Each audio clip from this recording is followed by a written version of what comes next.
Hello, Owl Pals. Welcome to Big Al Presents. And tonight on Big Al Presents, we will be rewatching the glorious, critically acclaimed Star Wars Holiday Special from 1978. And joining me again tonight is the Klingon cleric himself, or should I call you the Kashyyyk sheriff, Kashyyyk cleric tonight? I don't know, just for fun. No subtitles for me, I guess. Yes, our resident Wookiee, Troy Pacelli in the house, and just want to welcome. Let's see what we got going on here. Give me a minute. I gotta take a minute to like get all my streams crossed. Daniel Don't cross Heron. the streams. That would be bad. Yeah, don't cross the stream. More ways than one, it could be real bad. Daniel Heron, if you're still, well, hello, that was a while ago. So I guess you're still here. Owen Lister, hi. Happy Life Day, Owen. Aged Boomer, Matchstick. Yep, Daniel Heron again. Matt Inouye. And Owen Lister, I think I already said. Net is here. Casey Scott, Melissa Harris. The crowd is coming in slow but sure. That's why we like to start a little early, just kind of get chatting. Gets me kind of, relaxed and in the chat mood. Matchstick saying the Empire did nothing wrong. They are the good guys fighting rebel terrorist scum. From a certain point of view, if you want to take another line from the thing. Owen Lister, happy Life Day. Thank you, Owen. Speaking of Life Day, a dish traditionally served at Life Day is wasaka berry pudding. Did I say that correctly? I believe so. It comes from a book, so I'm not entirely certain of the pronunciation myself. Your guess is as good as mine. But if you follow Mr. Troy Pacelli on Twitter, he just posted his wasaka berry pudding that he made especially for tonight. Yep. It's incredibly rich, incredibly sweet. And yes, it does involve whip, stir, beat. And do you have other pictures that you have posted yet? Well, I posted them on Facebook. I've been struggling because I'm trying to chat here and to get the pictures posted. It gets complicated, doesn't it? I really now I totally understand what Professor Geek goes through when he's trying to multitask and do all of this stuff. This is not easy, I gotta tell you. And Nanette's over here and she's tapping, share the pictures. I'm like, I'm trying. There's all these places to put stuff, and I don't know what's going on. Well, like I said, if you guys were in them and if you had a webcam up, you could just like do a quick little pose for everybody, but that's up to you guys. In fact, let me, I'm going to post this right with the wasaka berry. I'm going to do it as a response to that. Oh, there you go. So if you want to see the Wookiee onesies that the Pacellis are wearing, which makes them the cutest damn couple ever, go and check out Troy's Twitter. It's at Troy_Pacelli, correct? Yeah. Yes, okay. It is. At Troy_Pacelli. PACEL. It's down below. You know what it is. And you can check out first the wasaka berry, which looks delicious. What is the human equivalent of a wasaka berry? It looks like raspberries, so that's what I went with. Okay, just wondering how that kind of played out. Yeah, there's always got to be substitutions, because I don't think the wasaka berries would make it from a galaxy far, far away. I said it looked like, because I look at it, looked like it could have been cranberries. I don't know, which for me would have been fine too, because I like a good cranberry. Those are really, really sharp tasting, though. Yeah, but I like that. We have the American Thanksgiving coming up, and it is a tradition for at least mine. Now I know there are lots of people out there that are different. I prefer whole berry. It can be from a can, but I prefer the whole berry as opposed to the gel. I don't know about anybody else, but that's just me. Um, I'm still trying to find your Twitter. I haven't found it yet, but oh, there it is. Oh, adorable. Hey, if you can figure out how to share stuff, like when the professor shares the memes, that might be the way to go. Oh yeah, I haven't figured all that out yet. You see how I did that, everyone? I put it on him. Yeah, I mean, I could try. I just don't know.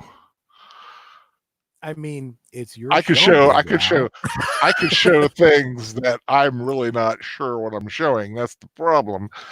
And just be careful what you have open right now, Big Al. See, that's just, well, I've got Twitter, the Rewatch, StreamYard, and my Facebook. None of which is. Watch, he tries to share the pictures, and he ends up crashing his system because it's just one too many windows open. Sharing's easier with 2 monitors. Works best on a good computer. Uh-oh.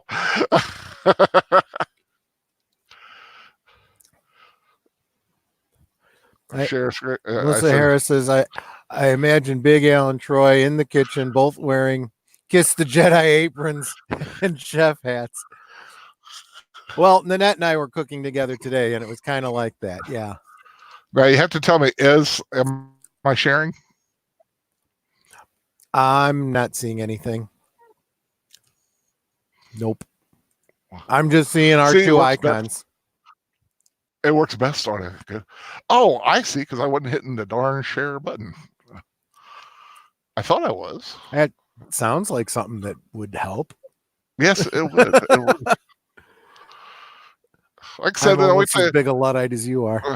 We'll be starting here soon, but I just wanted to the entire screen. That's fine. I don't mind sharing the entire screen.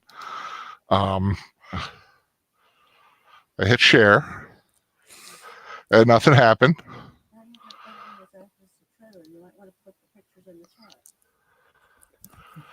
And you know what? I'm going to go ahead and cancel this because, quite frankly, okay. I can't figure it out. Okay, I don't know either. So something wasn't working. Everyone knows I have issues. Yes, I have plenty of issues when it comes to this dang old computer. But you know what? I'm going to keep it rolling while I can. See, Chris Damon's joined us. Trying to see if I've missed anybody or who might have gone by. Phoenix Lord Osterman, how you doing? We got 11 watching us now. 5 thumbs up, and I know lots of people want us to earn the thumbs up. And quite frankly, how can we not earn thumbs up watching what we're going to be watching? So the miraculous, let me miraculous 1978 Star Wars holiday special. Let me give the typical disclaimer. This is a classic, but that doesn't make it good. Nope. I am not in any way going to suggest that this is, really, high art. High art. No, that's for darn sure. In fact, the writer has admitted that he was tripping balls when he wrote this thing. Even George Lucas doesn't want his name on this thing.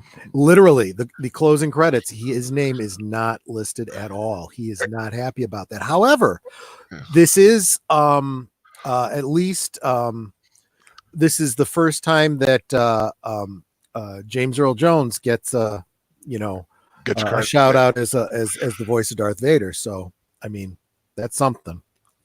That's true. I was a little 13, 14-year-old kid. Yeah. And you got to remember, at the time this came out, all we had was the movie. It's all there had been. Movie and a trickle of toys. And in fact, we had just had Star Wars the year before in 77, right? Yep. It was brand new. It had come out May 25th, 1977.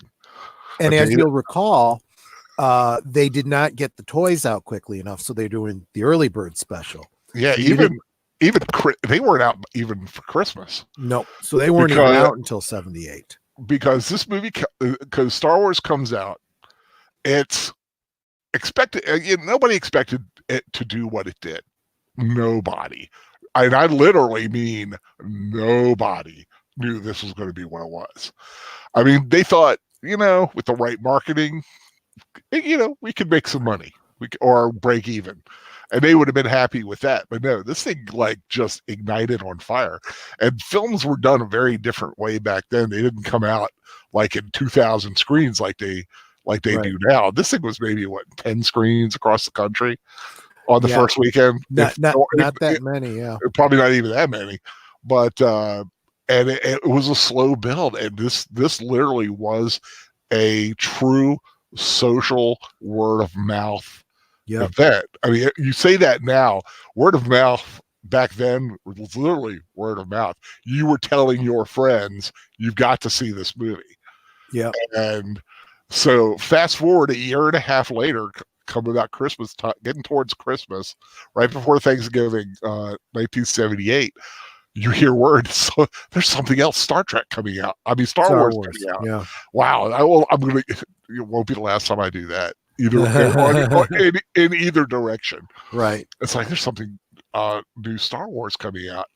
And we sat down and we watched it. And no matter how bad it was still those familiar guys we were used to. Yep. It was Luke and Leia and R2 and 3PO and Chewie and I've heard so many great stories from so many friends that I've made over the years. I have one buddy, he's actually my attorney, and he was talking about how he didn't know this thing was coming out, and he wasn't feeling well, and he had a fever, and he was in bed. He had stayed home from school that day, and he thought he vaguely remembered it, but then he wasn't sure if it was like some sort of a fever dream or something like that. I said, it pretty much was a fever dream. Yeah, it was a fever dream even if you were awake. But I had been looking. Oh, sorry. Go ahead. I vaguely remember it. Oh, I remember it very, very clearly. I had been looking forward to it. I was so excited. I remember where I was. Mm-hmm. I remember all that. I don't remember a lot about what happened in the show itself. And it's been a long time for me. So this is a true, almost fresh rewatch for me. So you're gonna be pointing. I'm gonna be laughing. Okay, not a problem. This is how weird and bad it's gonna be. But I do want to shout out to Owen Lister, who makes a point that I was eventually going to get to myself. The sequel trilogy manages to make the infamous holiday special look like a masterpiece.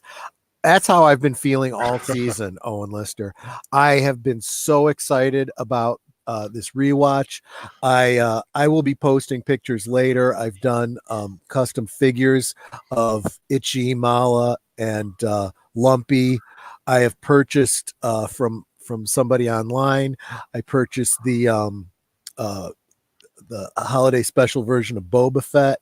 I've got my Chewbacca wrapped in a red robe. I think this is what the figures would have looked like if they'd have actually come out. Poor Chewie. It's Chewie's grandfather, right? Itchy. Or is Itchy. They've waffled back and forth on whether that's Mala or Chewbacca's father. Okay, but either way, yeah. What poor parents name their kids Itchy? Especially, I mean, think about a little. Oh, he looks like an Itchy. Well, keep in mind that his parents didn't name him Chewie either. It was Chewbacca. So yeah, it's probably something like whittled down. As a matter of fact, I mean, Lumpy wasn't Lumpy; it was Lumpawarump. Yeah. Itchy's full name was Artitichuk, and Mala was Malatobuk. Mm-hmm. At least based on the Wookiee storybook, one of the very few pieces of merchandising that actually came out in connection with the holiday special. Wow, I'm gonna have to look that up. I don't think I ever. I never had it as a kid, but of course my lovely enabler got me one on eBay, and that's where I found out about Wasaka berries. It's also the story that George Lucas had originally pitched for this holiday special, and they kind of really got away from. It's a much better story than what we actually got. I'm sure. Well, they really. This was the 70s. It was a different time. And it sure was. So you have your, like I said, you try to get your star power. I guess even then they didn't think Star Wars, just the people in Star Wars were big enough that they had to throw B. Arthur, Art Carney, Harvey Korman. Well, they got Diane Carroll after having gone through several other musical stars such as Cher that didn't want to be in it at all. Yeah, Jefferson Starship. Or they Starship. Were they Starship or Airplane? I think they changed their name to Starship just specifically for the Star Wars special, and it's yeah. But it's it was quite a hoot. Let's see what time we got. It's 13 after. We got, let's see how everyone's doing here. It's like putting lipstick on a pig, says Agent Boomer. Yep, pretty much. Someone was you were talking about about the prequel trilogies. I still say if you want to start trying to feel better about current Star Wars. Did I say Trek again? Nope. I might have. You said Star Wars. I did say Star Wars. If you want to start feeling a little bit better about Star Wars, Mandalorian. Yeah. If you've already got Disney Plus, or if you know how to get it, or if you know how to get this in a subverted way, try watching it. 3 episodes in, I will say, spectacular. It's a great personal story. I can't wait to see where it goes. And you get to see Mandalorians really go full Mandalorian, which is kind of cool. I'm still kind of upset that it's not actually Boba Fett, but of course they don't want to give any extra money to Papa George, so yeah, but it's still pretty cool. And like I said, Baby Yoda is taking over the world. They're talking about Baby Yoda stuff in time for Christmas, possibly, which I think would be a plus, because I hear he's freaking adorable. Well, I heard that he was super adorable eating a frog or something like that. I said he'd be super, super adorable if you start shoving some porgs down that little effer's throat. Let me tell you. I'm just saying. We know Chewie had a taste for porg. They do look like Cornish game hens, so I'm thinking. Yeah, I mean, I'm sure they taste yummy. I mean, like I said, even on our planet, we eat some weird things. I had some fried oysters today, and I know some people would never touch them, but I'm from Maryland. That's a normal thing for me. So I enjoy that. I want to kind of give the little lead into this, because the version that we're watching is a restoration. There's a little bit of story behind this, so that the holiday special has never been released anywhere, and even if they wanted to, I don't think they could. I think for the same reason that it was so difficult to release Batman 66, because the tied up rights between, what was it, ABC and DC, or no, maybe it was CBS or NBC, whatever network it was, and DC Comics. Same thing here, where you got CBS that aired it, but it's a Lucasfilm product. But then you also have all of the the estate of B. Arthur and Art Carney and the music from the different artists. So all of those rights would have to come together in order for them to even be able to release it. It's not just that they don't want to, which they probably don't. So some super fan, a bunch of super fans have been saving the Cincinnati, Ohio, and the Chicago, Illinois broadcasts that people have recorded on VHS. Well, somebody knew somebody that worked at WHIO in Cincinnati, or it was Cincinnati, right? Whatever, in Ohio. Yeah. And they found at the studio an original VHS copy. It's what they actually broadcast from. And it's still not perfect quality, but it's the highest quality you can possibly get. It's I don't think it doesn't have commercial breaks in it, but it's got a commercial at the beginning and at the end, and the cleanest copy you can possibly get. So it's considered to be as close to the special edition as you can get, or and call it. And could you post the YouTube link for that one more time? You bet I can. This is the link where we're going to start. We're going to start right at 0. At 0, 0, 0, 0. And it's going to be a sudden boom of a X-wing of a X-wing, and it's a commercial, and then we'll get to watching it. But that's what we're watching. If you guys want to join in and actually visually watch along with us, I know some of you don't. Some of you just like listening to us, Yeah, I mean, ramble on about it, which is one of fine. those "it's so bad it's good" kind of things. And like I said, for me, it's got so many great memories tied up with it. The introduction of Boba Fett, for most people, some animation in it, which you would not expect. Yeah. I mean, and the animation is not great. I mean, it looks like, Han Solo's face is melting off. But I know. But I'll tell you, I mean, for the time, it was pretty cool. They did have the voices of Carrie Fisher and Mark Hamill and Harrison Ford. So, I mean, that's saying something. Well, they were on this show. They were, and this was part of it. This was, I mean, we had kind of got an idea about Boba Fett because he was already showing up as the free mail away on the Kenner action figures. So I'd already mailed in for that figure, having no idea who it was. And then I saw this, and that's what got me juiced up. And I really believe that between the mystery of the mail away for Boba Fett and the cartoon for the holiday special, that's where the whole mystique of Boba Fett comes from. And that's why, so many people from our generation just love Boba Fett. Yeah. I'm trying to remember if I ever did get Boba. I didn't get him from the special mail away. I might have gotten one eventually when he eventually got out to normal. When he eventually came out on card. Yeah. Yeah, but I've got to get my Darth Vader head. I've got to find my Darth Vader head. It's loaded with all the little 3-inch figures. But, was that the Darth Vader carrying case? Yes. Yeah. Loaded to full capacity and more.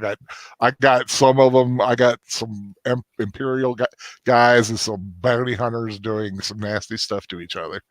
In that carrying case. I had both the Darth Vader carrier case and the C-3PO. I had them both. Oh, nice! Yeah, and the first one, the one that was just the square, I had that one too. Regular suitcase, yeah, just the one that had like 24 figures or something. Yeah, exactly. Yeah, I had that one too.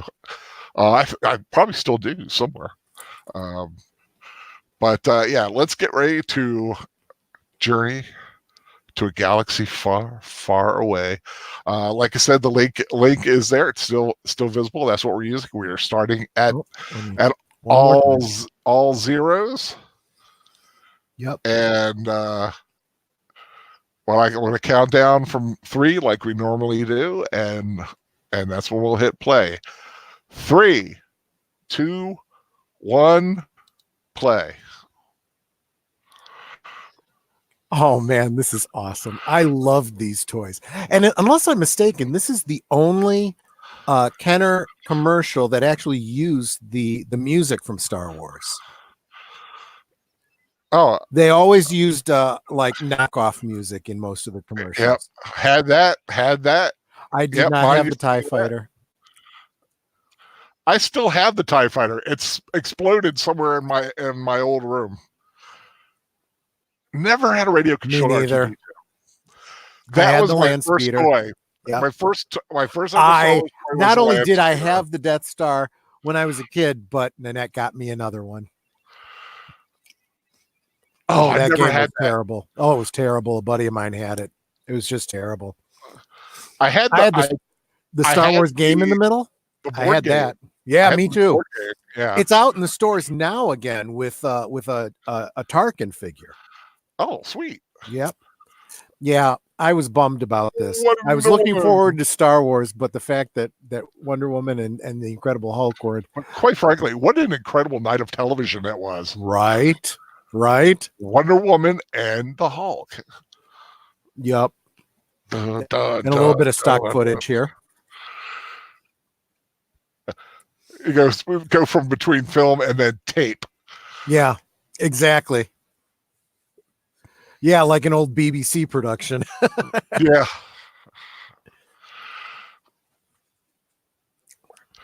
But you can't turn back on. That's right. Yeah, he looks like he's real fired up about this. Yeah.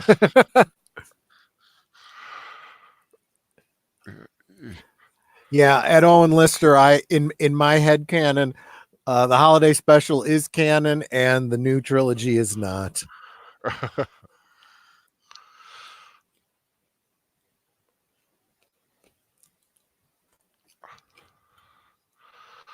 I just noticed that the seats are different. Oh, I didn't notice. Yeah, and I think that over the shoulder shot was stock footage. Notice that all the fonts are different too. Yeah, I know. Look at that. He looks so freaky. Look at that eye makeup. Yeah. I know. The eye makeup was just like too weird. Our beloved princess. Yeah, she looks like she's already started the Life Day cheer. I love that Peter Mayhew gets billing in this, you know? Yeah. Well, he should. Yeah, true. But then R2-D2 is R2-D2. R2-D2. James Earl Jones. Mayhew was awesome. Yep. James Earl Jones. Again, but only as stock footage. Yeah. Yeah. His family. Nightmare fuel. Wow. Who actually has a cameo in the prequels, the Battle of Kashyyyk. Oh, cool. Mm-hmm. Beatrice Arthur. That's before she went to be Arthur. Yeah. You know, to these guys, it was a paycheck. It absolutely was. There's no doubt about it. Oh gosh. I'll be honest with you though, Harvey Korman did not do his best work here. I mean, unfortunately, his stuff was not very funny. Yeah. It wasn't what I'd call, Carol Burnett level, Well, very little is. That's true. Yes, this was brought to you by General Motors. I'm sure they're fired up about this. Well, just think about it. You're being attached to what at the time was the biggest, still the biggest cultural phenomena of that time. Yep. Star Wars just didn't go away after that summer. That thing was around for a year and a half, 2 years, where it was top of the cultural tip and stayed there pretty much until Empire came out. Yep. Now, this is something else I would say. If you look at these sets, it pretty much is what I would expect a Wookiee household to look like, It's all very rustic. Well, I love how they're playing with the little starship, little X-wings. Right. I mean, yes, it's all very 70s, but then again, so were the movies. Yep.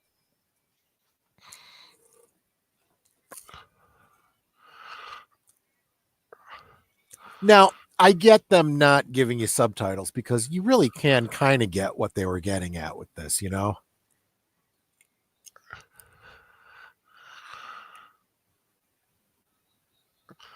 He's got a big old bottom lip. Well, you notice he's got no teeth. Yeah. I mean, he's old.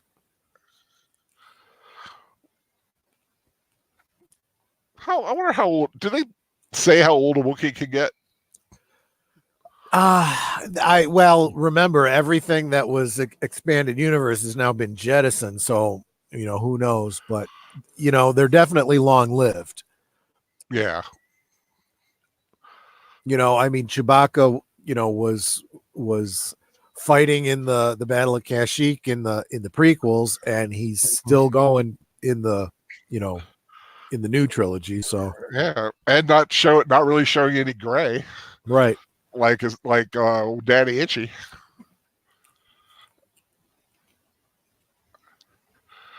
Agent Boomer is like, I feel like we're watching House again. Yeah, kind of.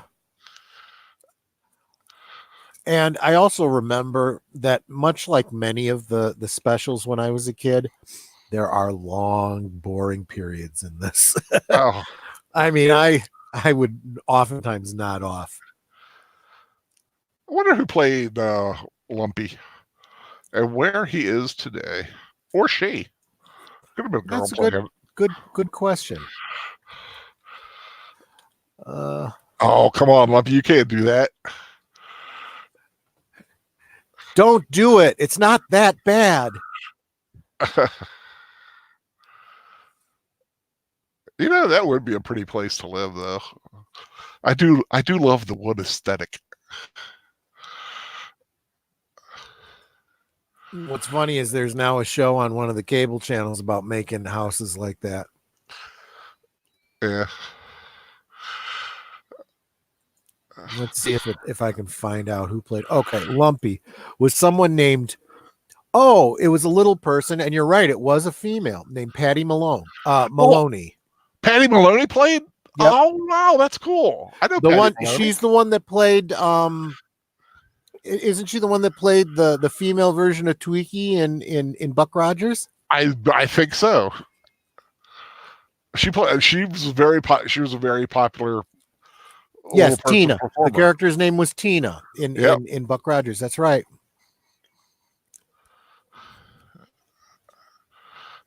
Aw. Misses her man. Yep. It's kind of sweet. Of course, I feel like this is the only time she sees him since he left with Han and never sees him again. Yeah, I know. I mean, sorry, dear. Got a life debt. Got to see him 200 years or so. Well, you can get the impression he does make it home once in a while. Yeah. I mean, think of your like your crab fishermen, who go away like month at a time, 2 months, but then stay home for a long period of time to relax.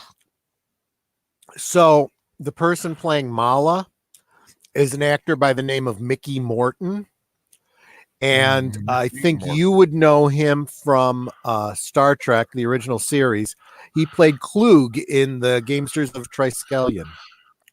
Ooh, the tall guy with the fuzzy hair. Yep. That's bizarre. He was also Solomon Grundy in the Legends of the Superhero. And I think that's another rewatch we got to do. Oh, definitely.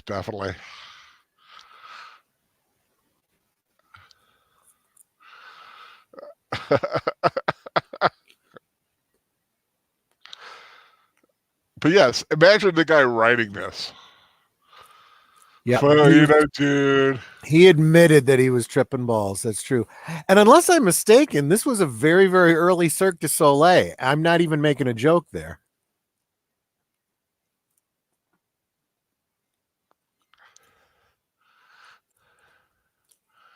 Wow, is this weird? This music reminds me very much of Doctor Who. Yeah, there's a lot about this that reminds me of old Doctor Who. Yeah, I know. Including the quality.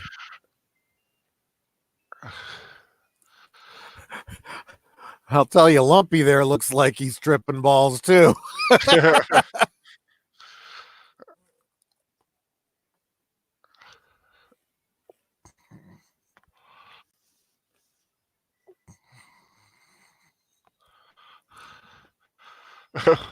Agent Boomer saying, which button do you press for the sexy women?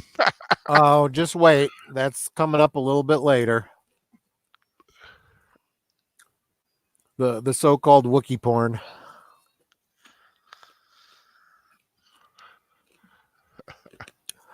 Hey, Skipper Kenner's in the house. How's it going, man? Good to see ya. I'm glad you made it. Are the kids with you today?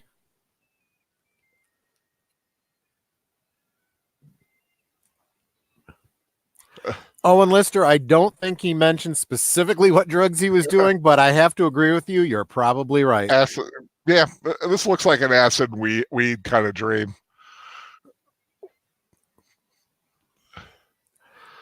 And see, you would think that George Lucas would have learned his lesson from this. You let other people take over, and this is the kind of thing you get. And then what does he do? He sells it off to somebody else, and now he's not happy with the way things are turning out. Genius. Yeah, I will have to say one thing though. The man got paid. He sure did. So,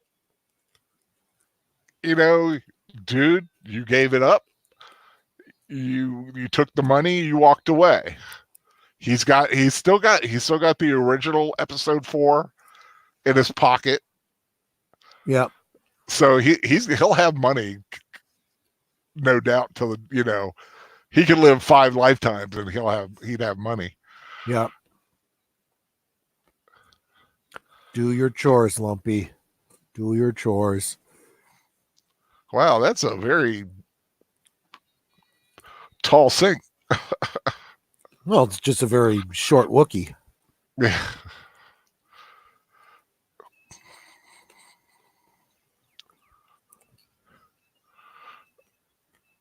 Here for traffic control.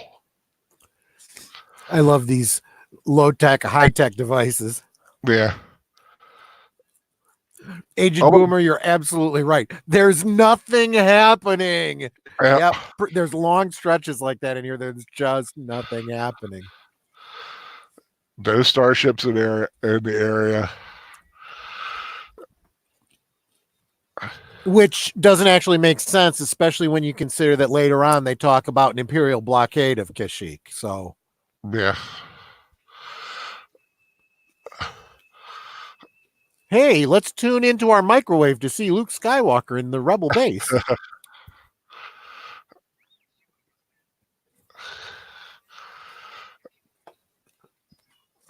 Better be a damn secret channel. Right.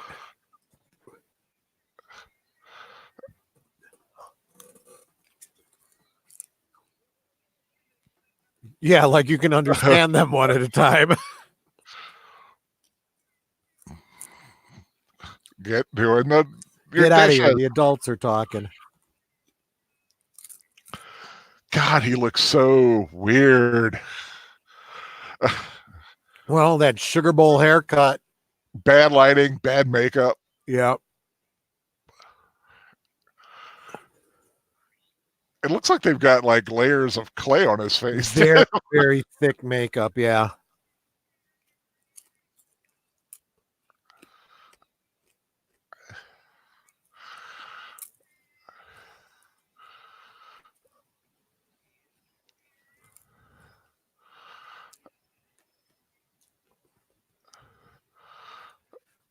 Now, see, and this is an action figure I would have liked to have had an X-Wing pilot Luke without the helmet. Yeah.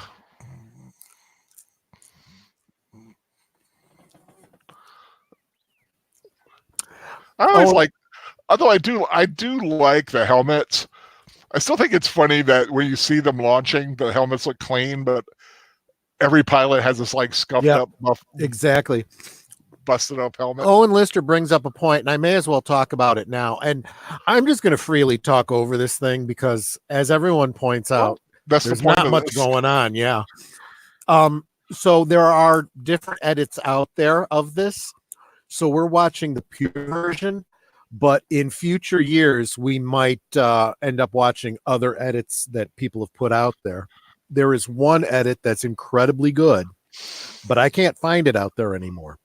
It's from the YouTuber Thank the Maker, and it takes out all the boring stuff and actually puts in some new stuff from other sources.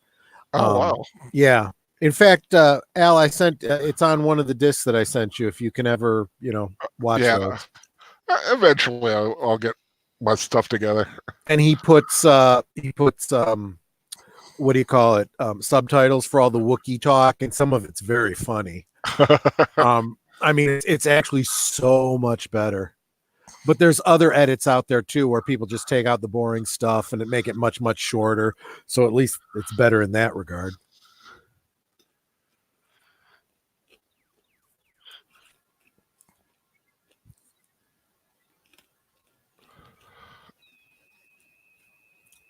God, I love this. I love the low tech stuff.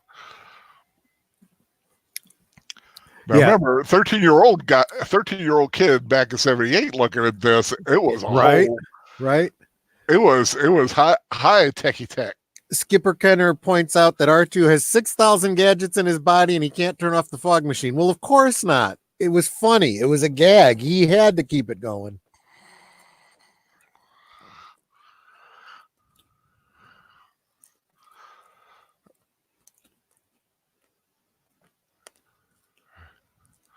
Man, talk about a high forehead. Look at this guy. Yeah, right.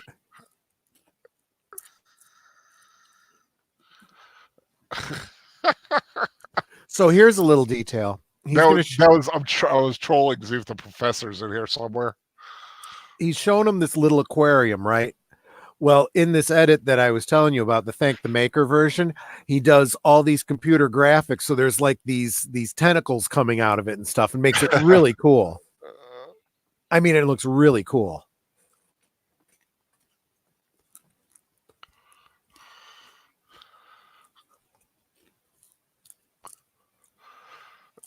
Matanui say he's getting high just by watching this.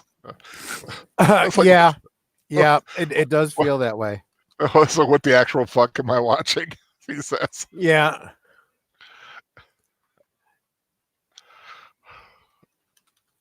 That shaggy carpet. I still say that if we're watching this. If Star Wars can survive this, it can survive a couple of bad Disney films. Yep. Come on, Star Wars is eternal. Well, we'll see. I mean, if you work hard enough, you can kill anything.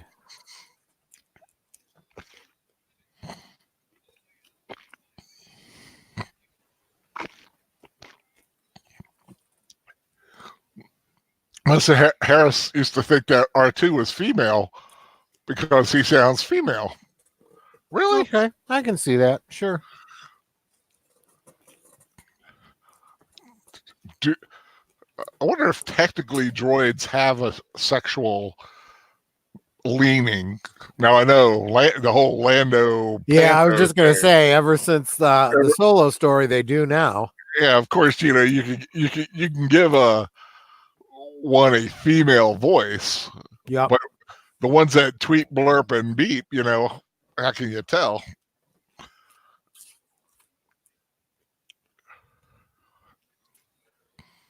Now, see, I wish I could get a good view of that because I'd like to know what it is so I can reproduce it.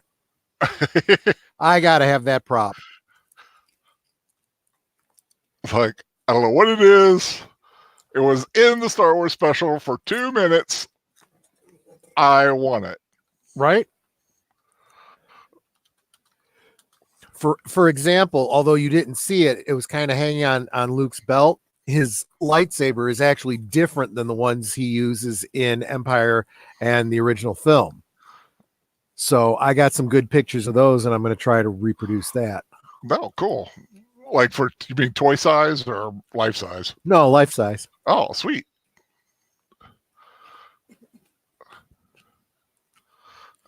Hey, didn't he blow up with the Death Star? Oh, that's true. I didn't even think about that. It's stock footage. Well, I know it's stock, but I never thought, yes, that guy would be dead. Yep.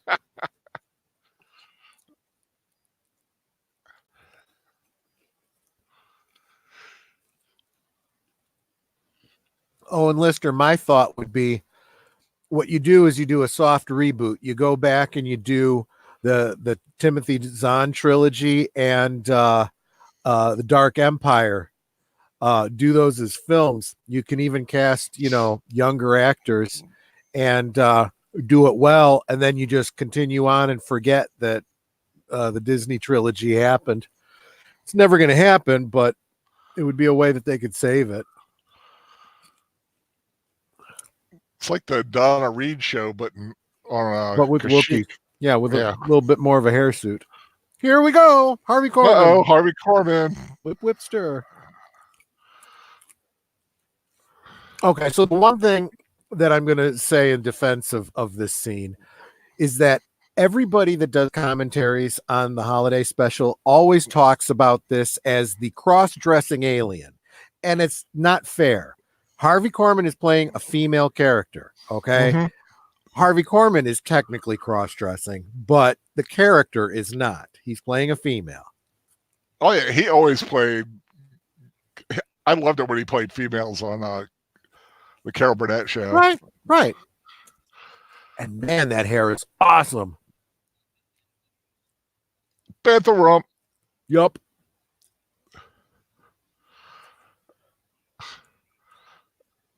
Yeah, but I would think Bantha Rump might be a little on the gamey side. Skipper Kenner, I was talking about the prop that the Imperial takes from Art Carney there, the groomer and whatnot. It's got a brush on it.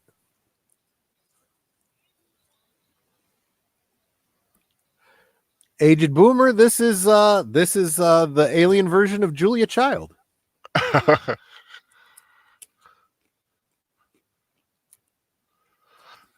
Casey Scott's trying to trigger me. You know what could have been even funnier is if they'd got Dan Aykroyd to do this and go through the whole cutting himself thing again. Oh man, right? Casey Scott says they can't reboot it because they don't have any source material. There's no comics. There's no books.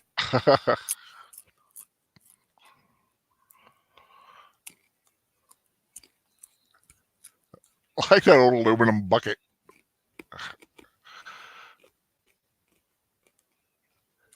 Oh, and Lister, I think you mean in the Edwardian period, during the time of Shakespeare. By the Victorian era, women were in theater. Yeah.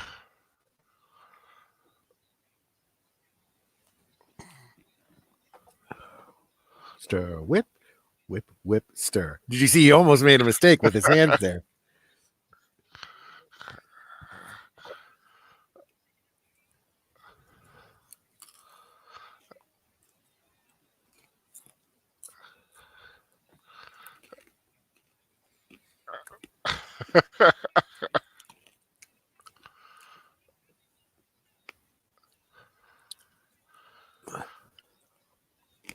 Okay, I have to admit that the hair getting messed up is kind of funny.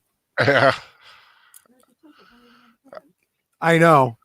Oh, and the other arm that comes out.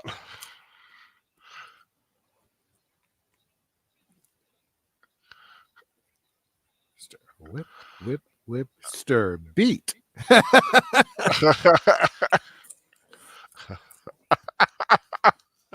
That's, I swear to God. And of course, Mala only has two hands, so she can't keep up.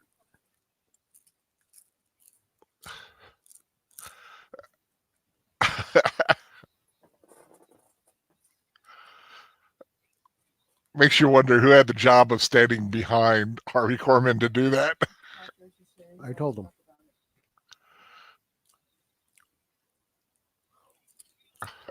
Right, and the person behind him, who's the lower hands, I can't find his face, so he's got to lift the hand.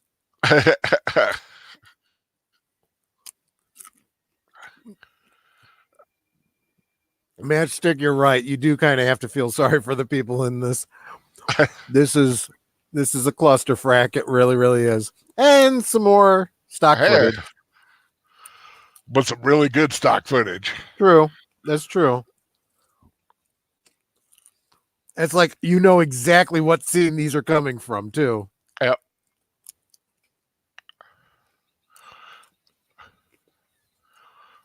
I love how they're firing and nobody's in the gunner seats. Yep. Well, you would have to think that there'd have to be some kind of automated way of doing it.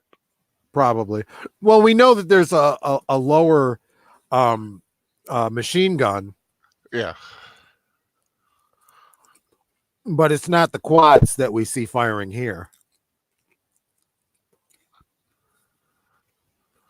Oh, but remember the Millennium Falcon has that female droid's brain, so she's firing probably. Yeah. And he did say he just lost control of both cannons, so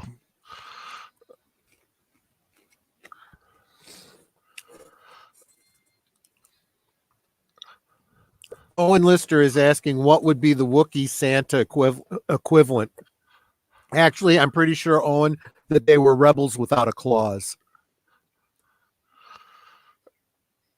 Kazook. Did you say Kazook? Yes.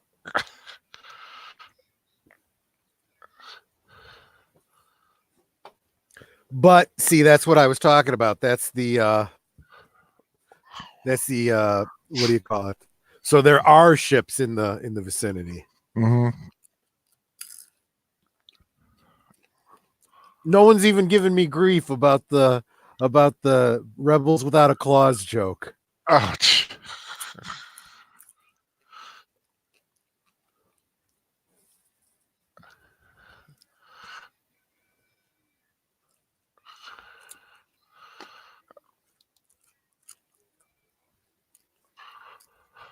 It's Sandan.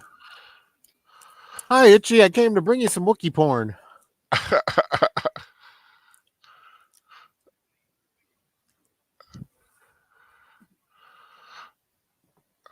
So, in the original script that George Lucas put forth, the mind evaporator was actually supposed to be a part of the whole Life Day thing. You know, it was supposed to be a ceremonial thing. It wasn't really intended for Wookiee porn. But you know what?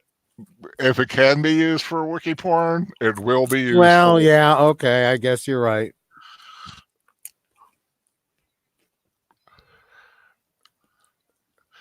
Aw, that was sweet.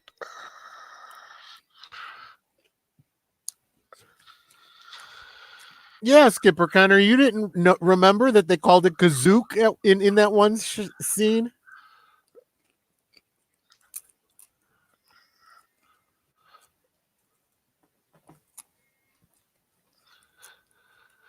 Matchstick says Wookiee porn is a ceremonial thing.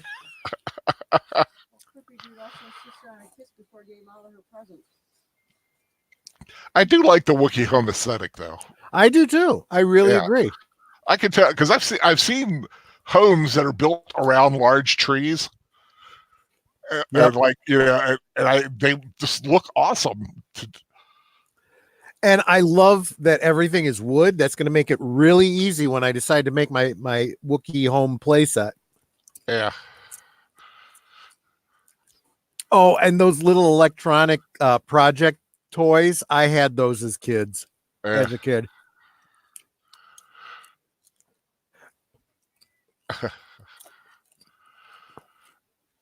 Okay, I'm going to sound really dumb, but Aged Boomer said this special needed a guest appearance by Arthur Kennedy. I have no idea who that is.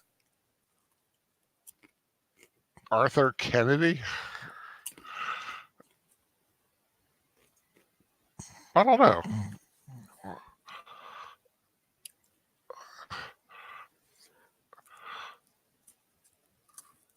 Oh, God, that is so creepy.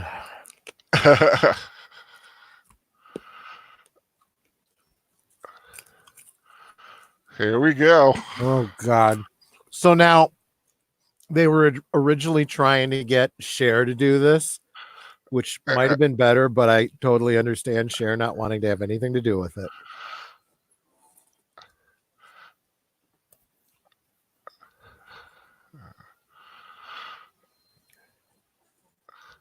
Oh, gosh, this is trippy.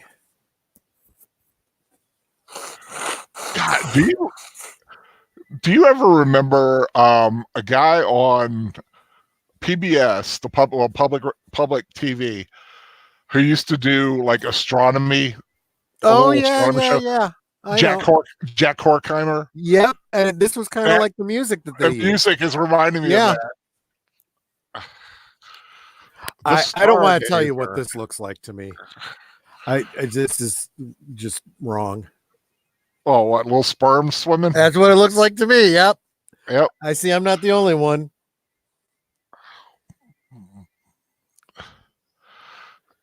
Wow. Oh, This had to have been really uncomfortable for my parents when I was sitting there watching this.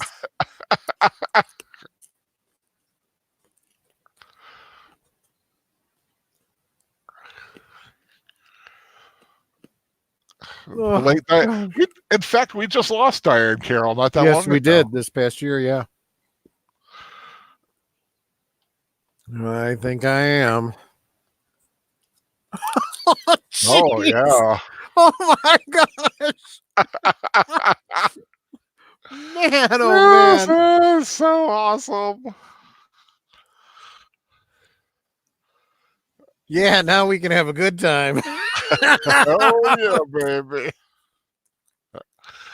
Come on and have a good time. Oh, look, swimming people holding CVS pharmacy receipts.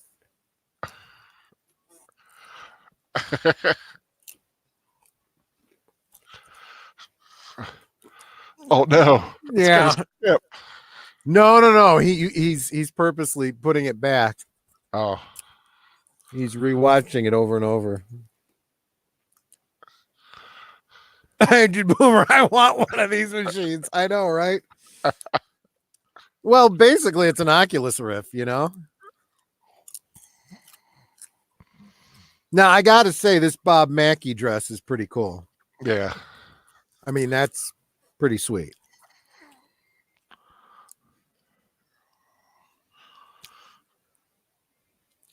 Although this is a terribly boring song.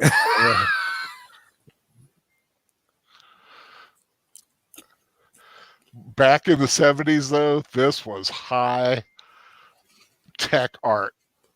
Well, unfortunately, yeah. This was at the height of disco. Yeah. This was, I mean, there were so many of these variety shows on.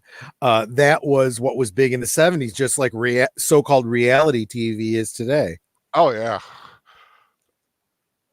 Well, like I was saying, you know, back then you had Sonny and Cher, Donnie Marie, and Dolly. I mean, tons and tons of people had a variety show. Yep. And that was the big thing. In fact, Donnie and Marie had a little Star Wars segment in one of their episodes. I actually watched that show regularly. I did too. Tony Orlando and Dawn. Oh, I love Tony Orlando and Dawn.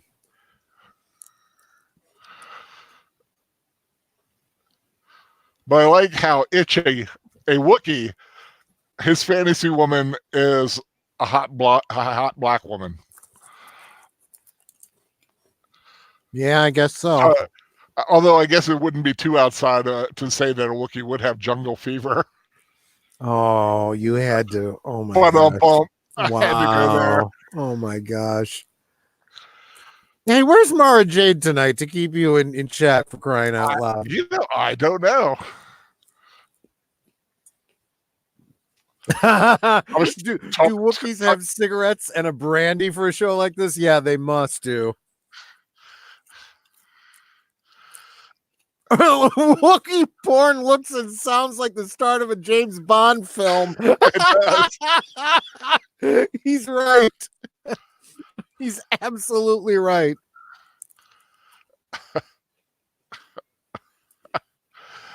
Man, he was like, "What the shit is going on?" Itchy is having a sex fantasy. He's probably having a stroke too.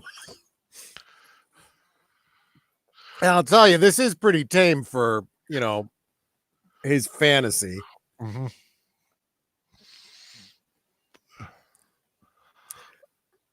Of course, if I was using the mind evaporator, it would have been Olivia Newton-John. Oh, very good. Yep. I was trying to find Xanadu. I can't find Xanadu as an MP4. Oh, okay. I'll hook you up. Because I definitely want to do a rewatch of that. Yeah. I was looking up several different ones just to see if they had them. the two Clint Eastwood ones. Any Which Way But Loose and Any Which Way You Can. Yeah. Got them. So they definitely could be in the mix for sometime next year. Ooh, trippy.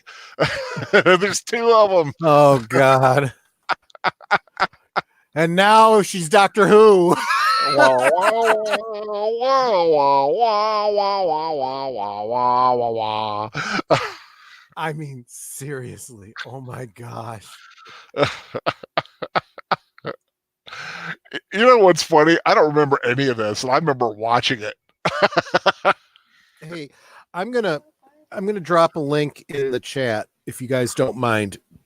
This is a Facebook page for it's called Absolutely Retro. This guy Frank Wojo sells those Mego figures that I was talking about in my videos, and you guys should really give him a check out if you are interested in the new retro Mego figures. Watch this. Watch her stumble as she's coming around the. Yeah. She's already dipping into the holiday cheer. In other words, bah humbug.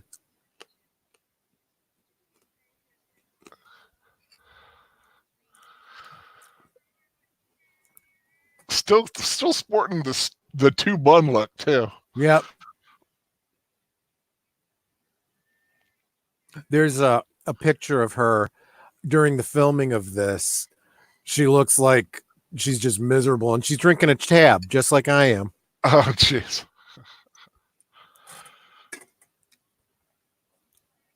God, still so terrible that we lost her. Yeah. God. Rumor has it that she was supposed to be the last Jedi. Yeah, the last Jedi. That's what I'm hearing too. Mm.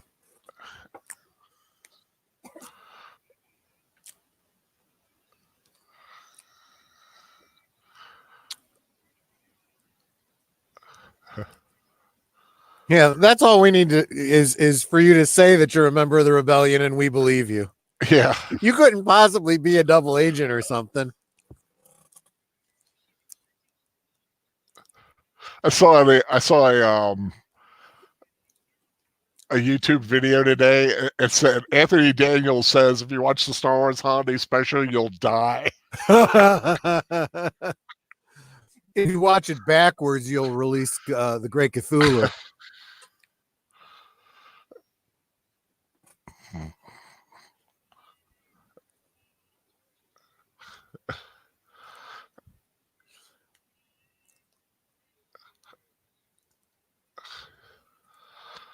Wow.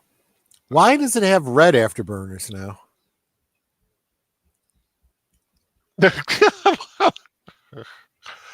I could use the targeting system for the thing for our radar. Yeah, exactly. It's kind of like the new Star Wars. They have absolutely no idea what any of it's for. They just make it up as they go along. Well, there. And why does Kashyyyk look like Yavin? Yavin 4 to be exact. Yeah, exactly. Because Yavin proper is a gas giant. See, I know more than Kathleen Kennedy does. Well, there are a lot of people that know a lot more than Kathleen Kennedy does. Right? Oh, no. Oh, no. Troopers on the storm. Troopers on the storm.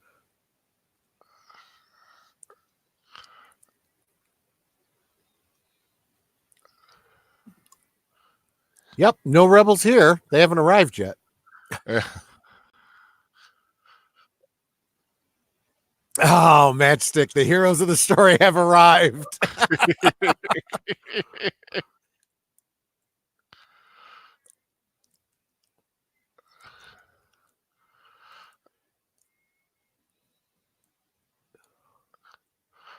Yeah, let me go ahead and close the secret radio to the rebellion. Exactly. Owen Lister and Matchstick make excellent points about the rebels actually being terrorists. Film Theorist actually has a great video about how if you really do a critical analysis of it from the point of view of the average person living in the galaxy, the rebels would be criminals. Yeah. And the destruction of the Death Star, a huge terrorist act killing millions. Well, and not to mention what it would do to what do you call it?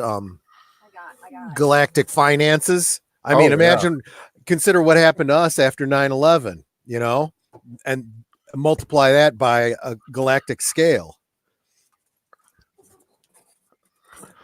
Did you watch Doomcock's latest thing when he was running down the stuff that's supposed to happen at the screening? Oh yeah.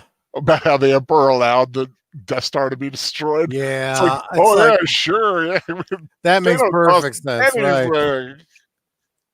Oh yeah, and on top of Kennedy saying, yeah, we don't have any source material to work off of, and yet you're basically stealing Dark Empire with the whole clone emperor thing.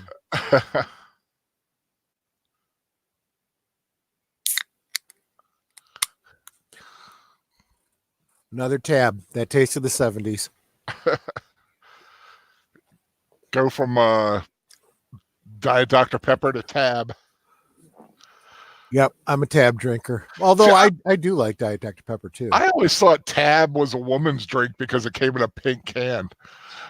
Well, that's how they marketed it, because it was a diet drink, and back then that was something for women.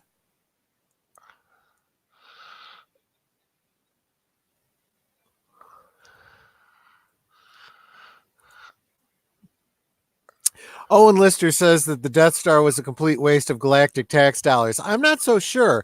Not only was it a deterrent, or was it meant to be a deterrent as a weapon goes, think about what value it would have been to mining operations. You destroy whole planets and planetoids, and you can just, break them up for resources. I mean, it was revenue generating too. Yeah. Just like the Doomsday Machine, except it didn't eat it. It just breaks it apart, and you go in, you send in your mining ships. Hey, there's another thing that the new Disney Star Wars stole from the EU. Skipper Kenner points out that in the EU, Chewbacca dies. Well, guess who's dying in the next movie? Yep. That's what I heard. Chewbacca, Lando, 3PO, and R2. They all get blown up in the Millennium Falcon. Congratulations. Their failure is now complete.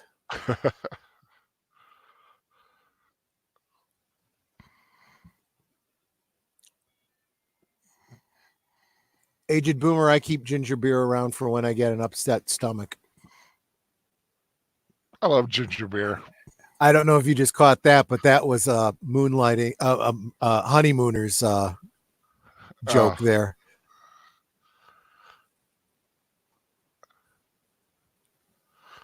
Okay, now admittedly, as far as the music from this was the best musical piece. Jefferson Airplane. Yeah, and they did release this themselves after this.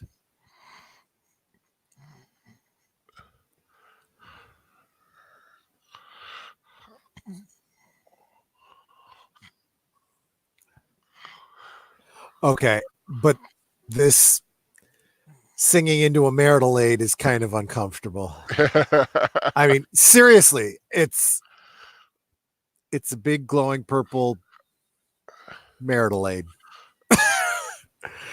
Alicia Harris, I'm sorry. I have never read or seen My Hero Academia. I don't really know anything about it. Yeah, I'm sorry. I'm sorry. That's a Professor Geek thing.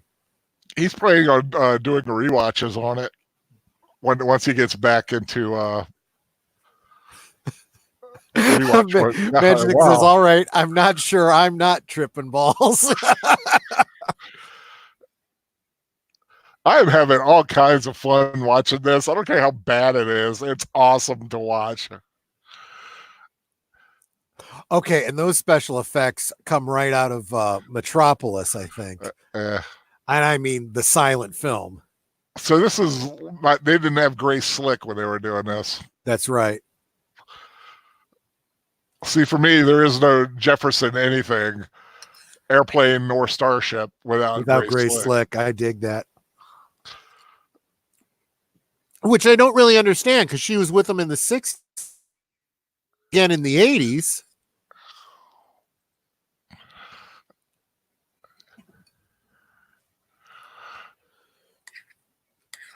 Speaking of tripping balls, I'm finishing a bowl of my wasaka berry pudding, and there's so much sugar in this. I feel like I'm tripping balls. Or your pancreas is tripping balls. Right. Skipper, say hi to the kids for me.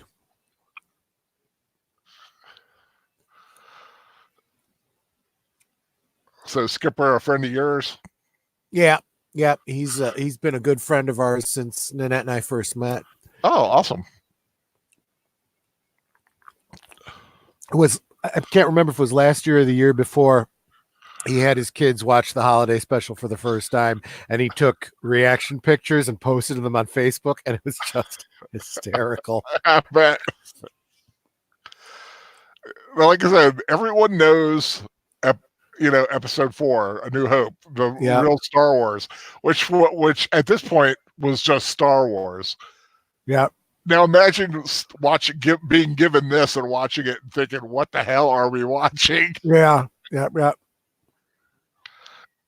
Although I can tell you, as a kid, I watched this, and it was my feeling that not only was this part of Star Wars canon, but rock and roll and that goofy James Bond-esque jazz was the kind of music that could actually be heard, in some parts of that galaxy far, far away.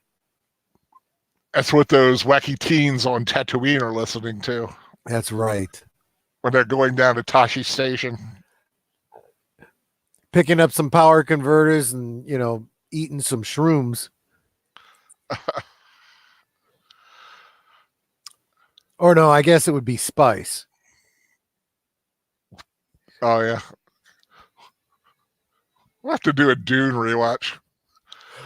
Well, that new one is coming out pretty soon, so maybe we do a rewatch when we get close to that. But again, we're going to have to decide which version to watch. There's a couple versions of it.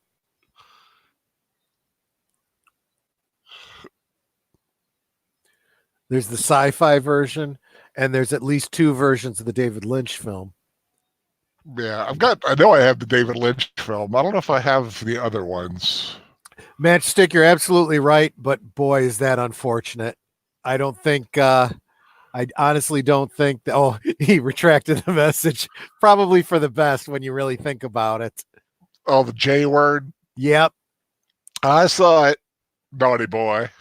But that's what George Lucas has said that music is. I mean, it's just very it's one of those words that's come to have a different meaning over time, unfortunately. Yeah.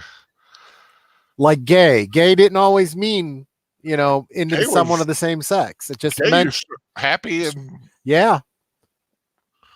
And queer just meant strange or different. Matchstick's asking, anybody ever see Legend of the Galactic Heroes? I don't think so. No, it doesn't sound familiar. Galactic Heroes? I might just not know that title. Oh, and Lister, George Lucas has said that the music that Figurin Dan plays is jizz. And it's not like he said it once. It's been said multiple times. In fact, the name of the band used to be the Jizz Whalers, and they have since changed it to the Modal Nodes. Yeah, right?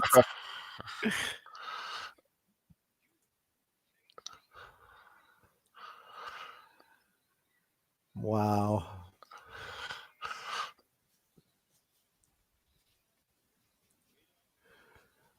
We don't want to have our arms ripped out of our sockets. Sorry.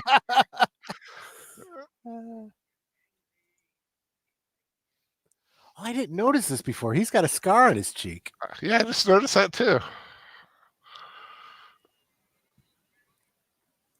There's that gif that you always see from Lumpy.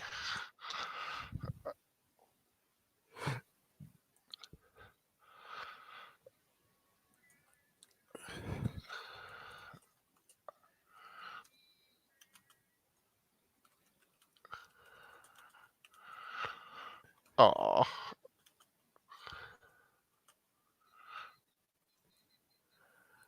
Oh no. Is this what I think it is? Oh no, he hasn't gotten to that part yet.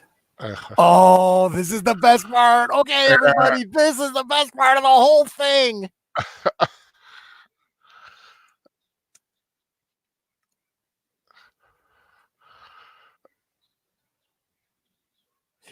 In fact, if I'm not mistaken, this mystical talisman that they're talking about showed up in the comics too. And I don't know if you noticed this or not, but there was a Mon Calamari there that was shown. I was wondering if right there. There you go. So this was Mon Calamari before we got him in Return of the Jedi. So that was another first. Oh, those eyes. And General Dodonna. I mean, as a story goes and paying attention to Star Wars canon, they did a great job with this. Yeah. Although, yeah, the graphics aren't that great. These are the same animators, the same art studio did the Droids cartoon series. Yeah, I was going to say that the art style looked like the Droids. It is them, yeah. So you could almost say that this is directly in that same, canon as now can I get a little what for a Y-wing? So as part of my holiday special custom toys, Nanette got me a secondhand busted up Y-wing so that I could have the front section for the for that scene.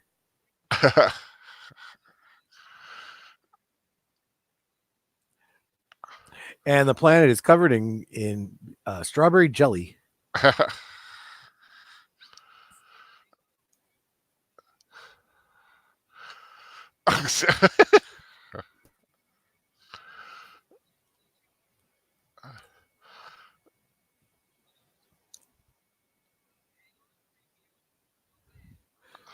In a way, this kind of reminded me of Heavy Metal too. Yeah, in fact, someone Matchstick just says, "Can we have a Heavy Metal rewatch?" Right? We will. Oh, right. Eventually, we will. I've got a download of it.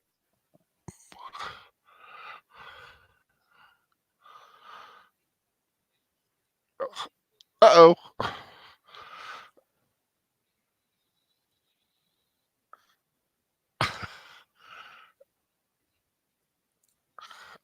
Oh no. Don't eat the Y-wing. Yep. So all I really needed was that front canopy section.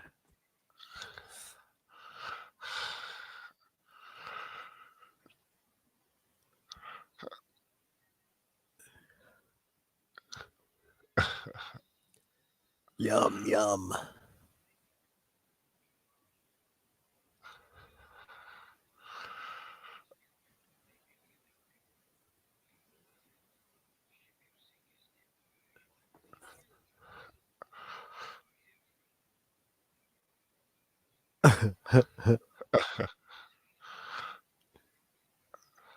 Well, if you were that big, you'd be eating all the time too.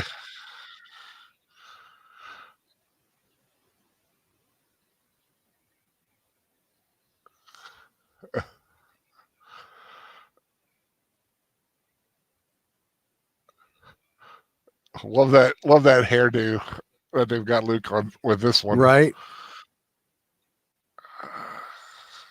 But in a way, it's better than his hairdo in the live action segment. Yep. The Dorothy Hamill thing going on.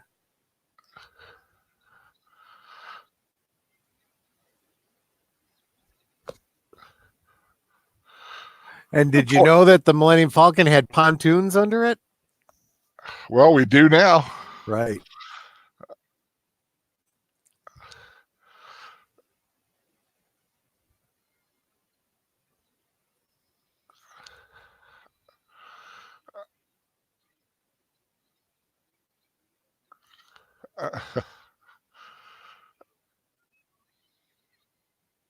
I like that. That's also the first time that we see, that he's got a, little wrist. Yeah, gadget thing like that.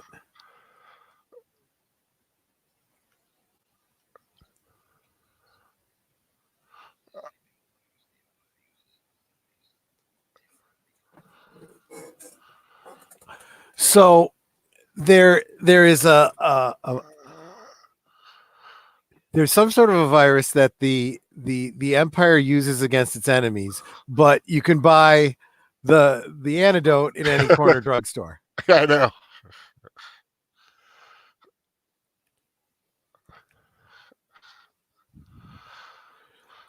That's like they're using anthrax against us, but I'll just go down to my local CVS and get the anthrax antidote.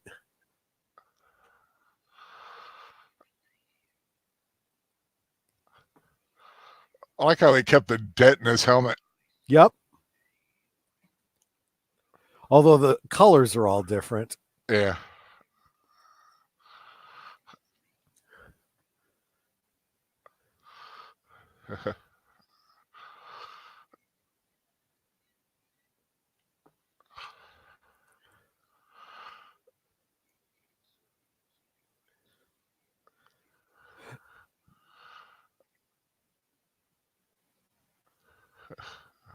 Oh, and Lister says, I believe the style from the animated segment was based off the French comic book artist Mobius. I'll take your word for it. I'm not familiar with it.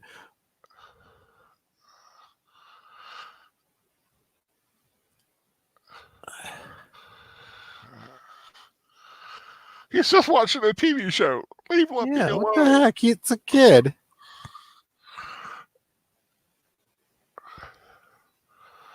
And now he's playing a video game. Skipper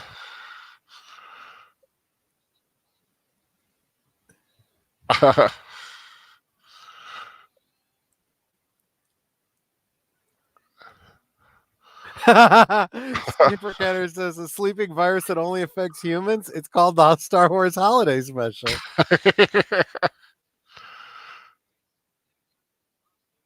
Pontoons were written into canon in various manuals on the YT 1300. Well, yeah, but all that canon was jettisoned when Disney took over. I can see it being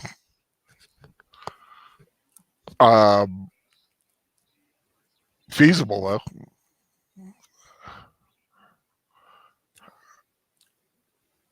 And for exactly this kind of a situation, if you're going to land on a water planet, it kind of makes sense. Yeah.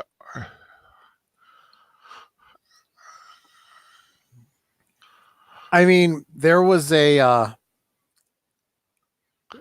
pseudo canon idea for a little ship that was supposed to go in the front of the Millennium Falcon, and it was kind of canonized with Solo Star Wars story. Boba Fett in it now. Yeah. Oh my God. Right. Yeah, poor face. Oh, Han, why the long face?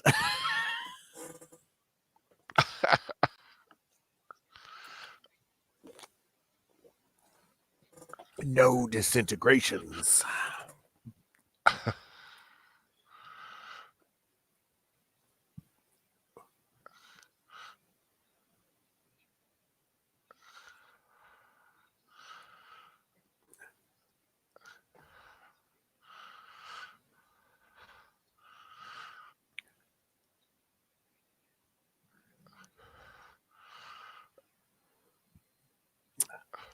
Well, that's a very interesting analogy, Owen Lister.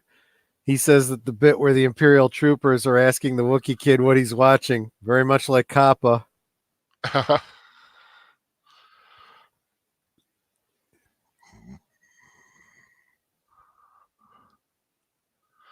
They are making that COPPA thing so much more complicated than it needs to be.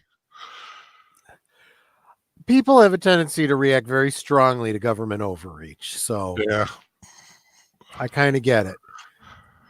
When you have a law that doesn't specify exactly what you can and can't do, now suddenly you find yourself in a situation where, you know, some arbitrary bureaucrat can say, well, I don't care whether you call it your videos for kids or not. I say that it is, and now you owe $40,000. that would be an extreme case, though. The 40,000. I've been listening to some of the talk on it. Now, this toy that he destroys, The Bantha. for crying out loud, why didn't we ever get that toy? I know, that's awesome.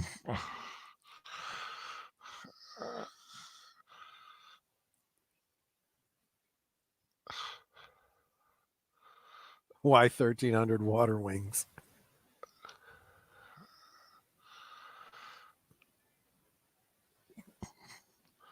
Yeah, I always liked the Bantha. Oh, is that right? The YT 1,300 Owners Manual was published after the Solo movie? Okay. All right, cool. So they recanonized those pontoons. And let's face it, Life Day is mentioned in The Mandalorian, so Life Day is canon too. Yep.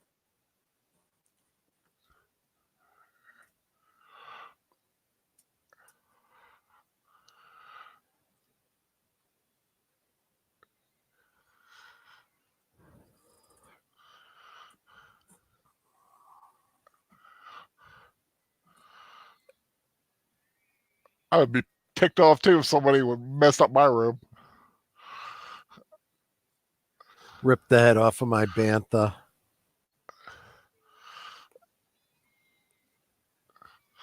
They'll be able to fix it, Lumpy. Don't worry.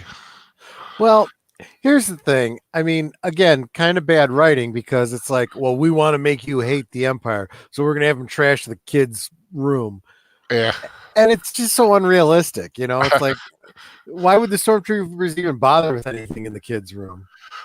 Although technically, I mean, the holiday special would be geared towards the younger. Yeah, you're right. You're absolutely right. But after that Diane Carroll, I was just thinking that. I'm like, makes you wonder. What? Who was the target audience for this? Really?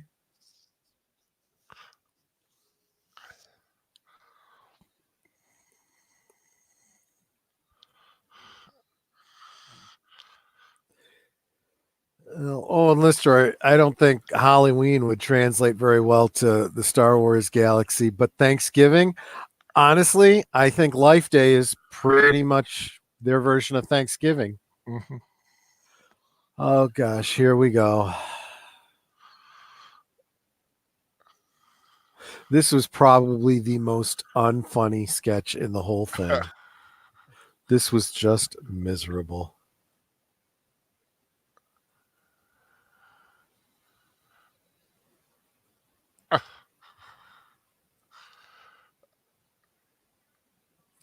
Yeah.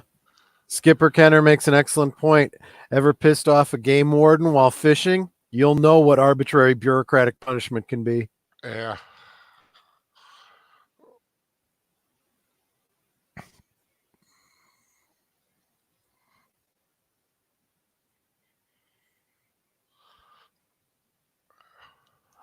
I have to wonder, was he improvising all of this? Because he's capable of so much better.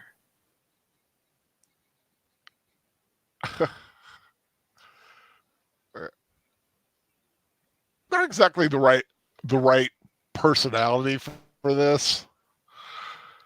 You know what I mean? Yeah.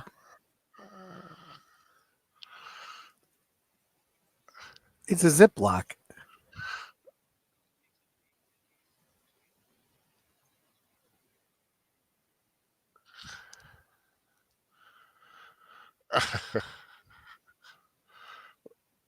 Harvey. The last thing I would think of Harvey Korman playing would be a malfunctioning robot. Ouch. Kind of got a little Max Headroom thing happening. Yeah, exactly. Kind of like that smoking jacket he's wearing, or kind of looks like a smoking jacket.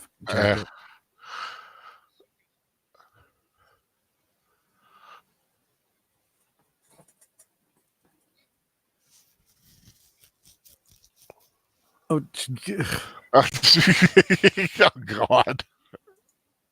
Right?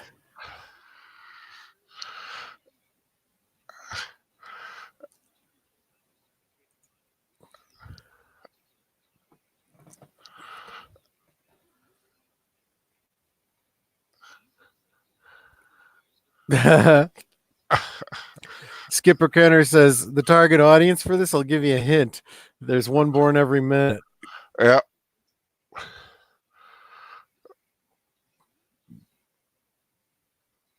Gosh. Oh, and Lister, if they'd gotten Robin Williams in this, it would have been phenomenal. I was thinking the same thing. I was thinking about this time as when Robin Williams was really starting to hit. That's true. That this kind of humor would have been his, or if they'd done it, say, 10 years after that. And think about this: how cool would it have been to have Mork from Ork in a Star Wars, thing? Or like I said, a young Jim Carrey.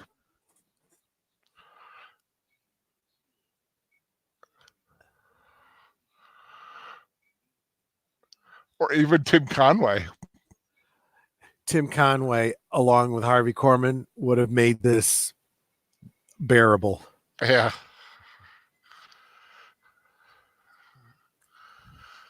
Just let those two do their thing, and it would have been fine.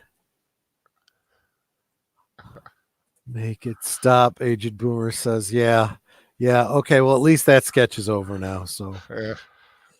Oof. It's like that's all right. We'll come back with something good next week. Well, but speaking of next week, you're doing a rewatch on. Oh yeah, so next week Thursday, if you guys are interested and you guys don't have any other holiday plans, I'll be doing a rewatch of Planes, Trains, and Automobiles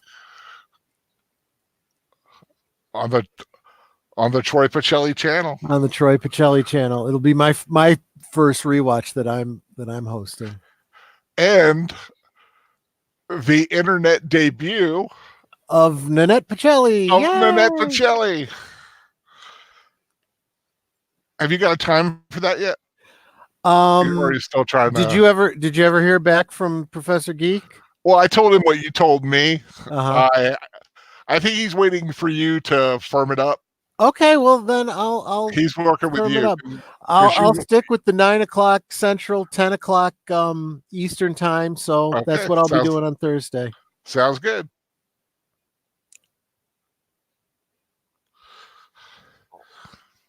Pay close attention. Does Pondo Baba have his right hand still? That bouncer is another figure I want to make a custom of. We definitely need one of him.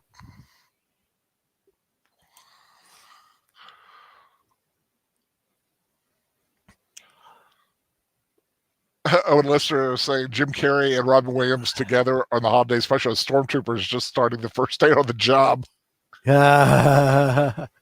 Right.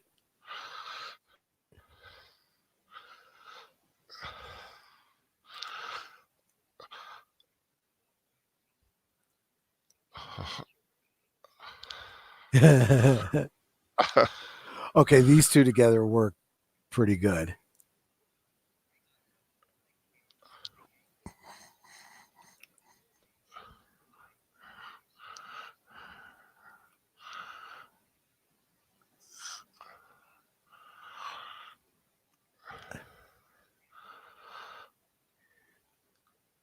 This is kind of sad when you think about it. I mean, there's actually story here, and it's kind of sad. It's Yeah. meant to be a little bit of a gag, but it's kind of a sad gag. Yeah. Hammerhead. Hammerhead. Yep.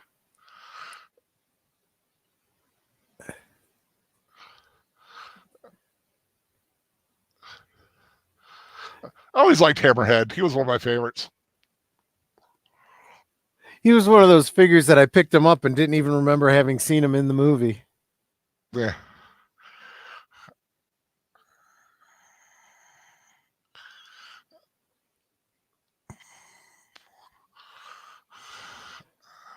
Yeah, Skipper Kenner, and it's also the only Thanksgiving movie I could think of.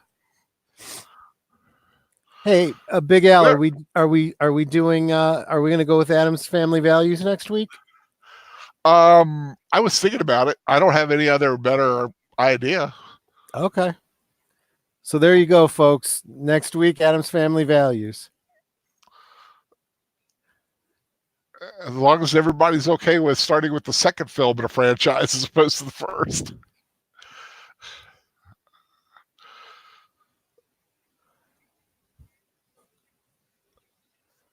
Or can really tick you off and do Pocahontas from Disney.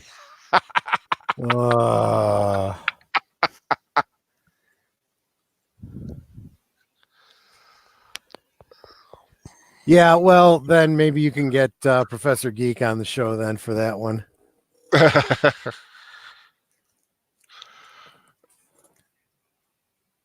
No, I was leaning towards Adam's Family Values for the Thanksgiving thing. Yeah. For it. But I might do a poll, but we'll see. Nothing's 100% yet. But that Adam's Family will figure into either the poll or we'll just go ahead and watch it.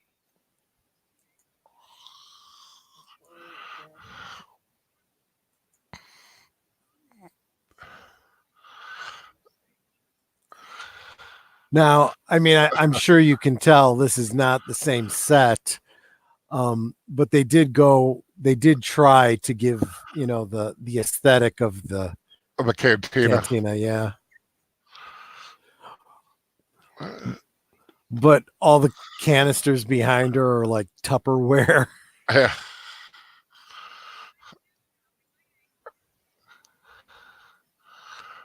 Yeah. So in other words, she says that to everybody. It wasn't just you. Aw, and now he's sad.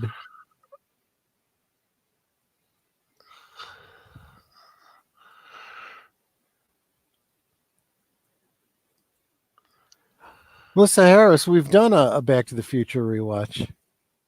Mm-hmm. Although we have done 2 and 3. Melissa Harris, I love Doc Brown as Uncle Fester.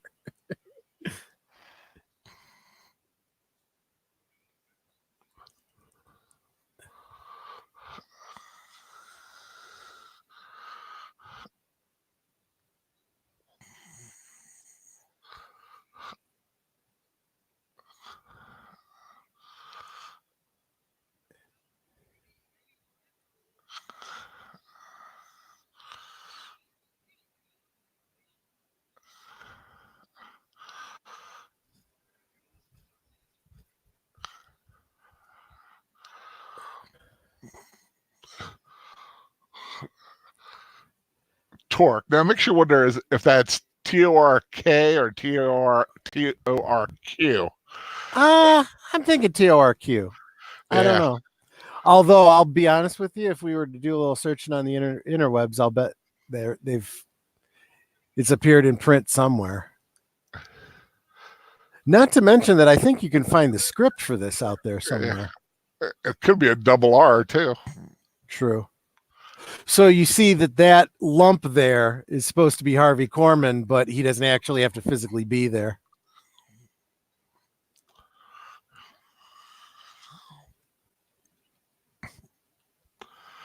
Matchstick is where I said, can we get some Christmas movies, Die Hard or Batman Returns after? Batman Returns would be a really good idea. And I was already thinking about Die Hard. having a convince me it's a Christmas movie rewatch. Yeah, we could do that. I mean, what's the worst could happen? We watched Die Hard, which is awesome.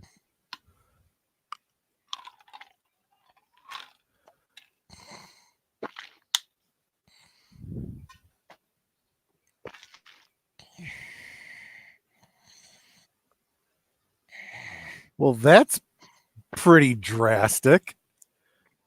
I don't care if you're closed. I'm pulling a gun on you because I got to have a drink. I guess it is a pretty rowdy bunch, huh? Turn them loose against the Empire. Yeah, could have used more blue milk in this scene.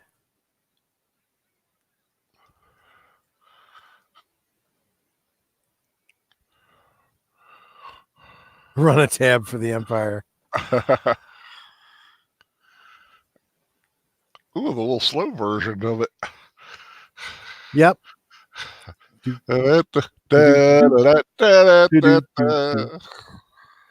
And so that Snaggletooth at the end of the bar there is the one that appears on the Snaggletooth action figure. So in a way, you could say that Snaggletooth is a holiday special figure. Mm-hmm.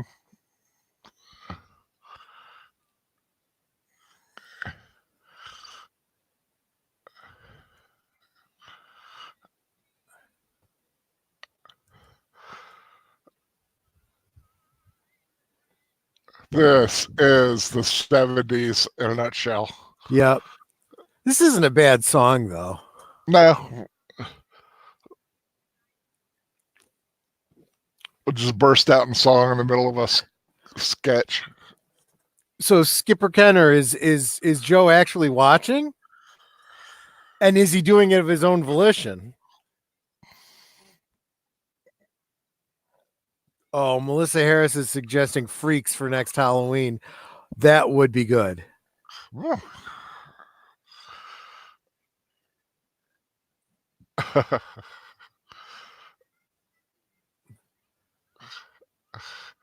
That was a nice big rat thing, whatever it was.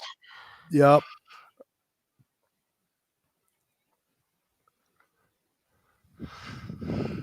Interesting bit of trivia. The British sitcom Faulty Towers. Yep. When they tried to make it in America, she was our version of Faulty. It was, I think, Amanda's place. Kidding. Oh, that's interesting. Another bit of trivia for this segment here. The studio where they filmed this was so hot that the actors in these costumes were literally passing out from the heat. And notice that his hands are the more flipper-like version of the Aqualish. Yeah. And Greedo just cut in on him.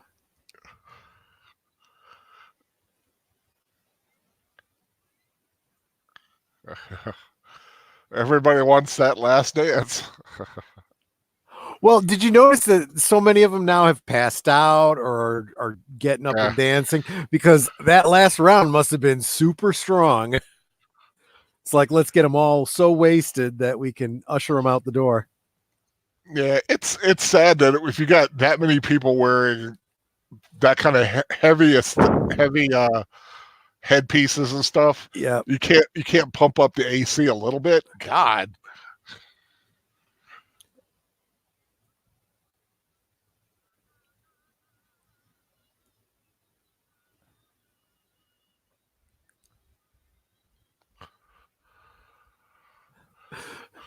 No one wants the last dance with Maude. I don't know.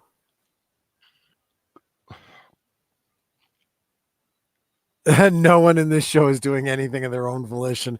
That's why she's got to pour the drinks down their throats. Hey, let's start a conga line. Hey, I never noticed before that Snaggletooth is going bald. And did you catch how the bouncer was collecting the glasses as they went out? He's taking the instruments too. It looks like, or at least one of them anyway. No, I got the impression he was just helping him get out because those guys can't see in those masks. True. Aw.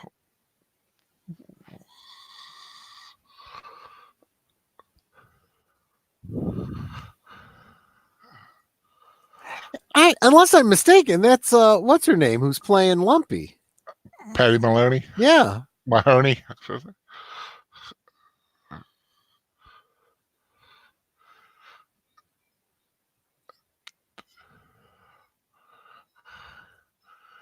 It may not be exact, but it isn't. It's pretty darn close. Yeah. Yeah, it's not a bad little recreation of the cantina.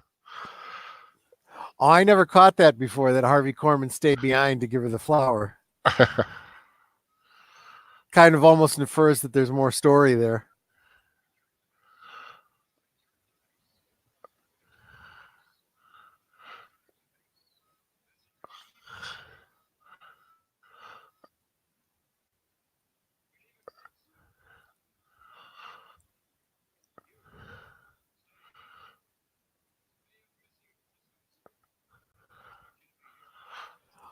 Those are incredibly detailed census notes he must be referring to know that there's somebody missing from the family.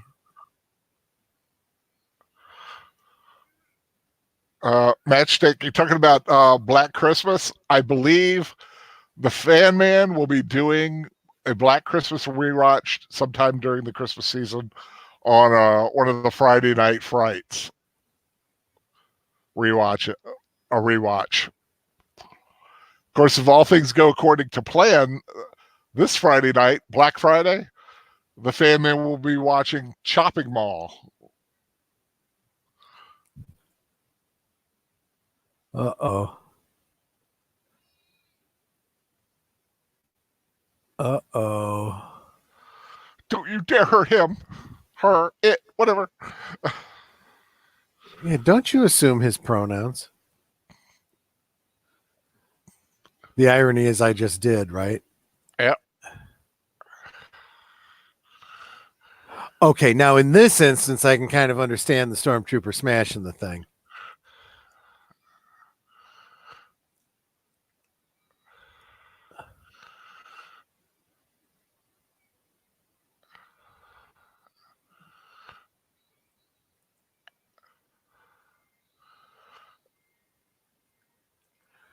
This is the scene that I remember the most clearly as a kid.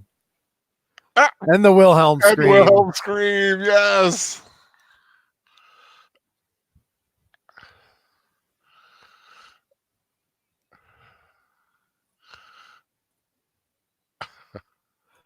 Boy, he grew. He's gone, all right. Ah.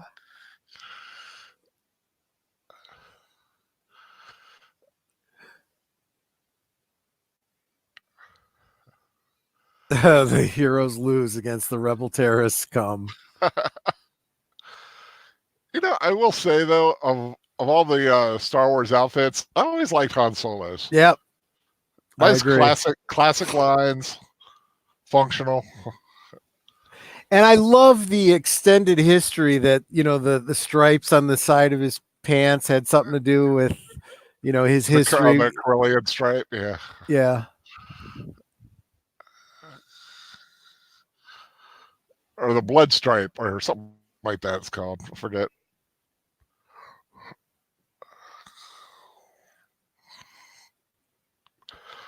So young. Right.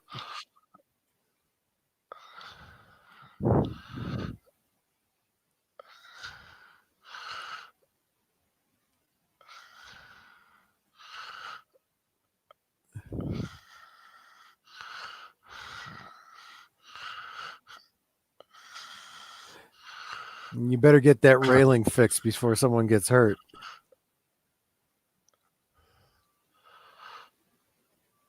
Wasn't very well built in the first place. Yeah, right. Don't do that easy. It's going to be some Wookie Nookie happening tonight, boys. Oh man, did you really just say that? Wookie Nookie, time for Wookie Nookie. Oh my gosh.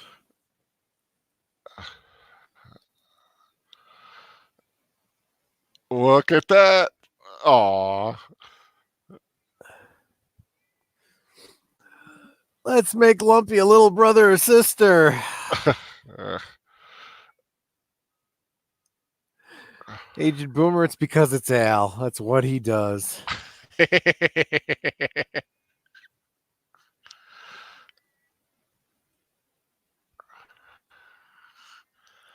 Well, Skipper Kenner, I don't know if Harrison Ford needed a prescription to say these lines, but he was certainly on something. And I'm not even joking. That's historically true. He was known to enjoy the wacky tobacco.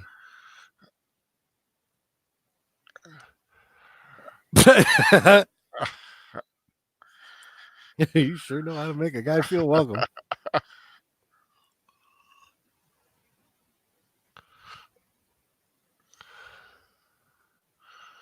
Oh, now what?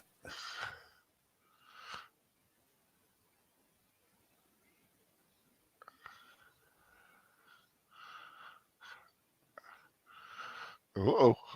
Yeah, I just took a little trip. Had a nice trip. See you next fall.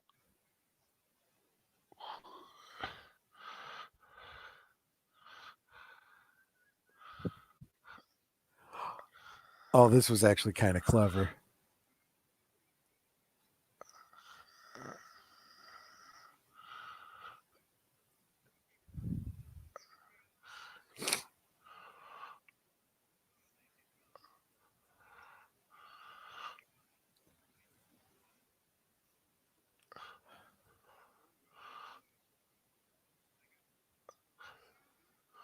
Nice. Well, it's clever.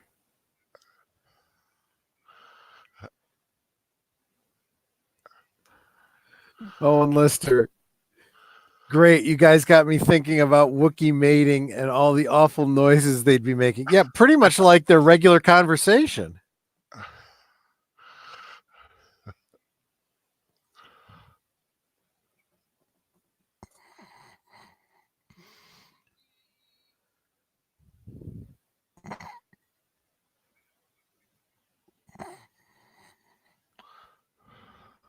Now, see, I could totally see Sandan as a character in the extended universe, you know? Yeah, that was a totally well delivered. May the Force be with you.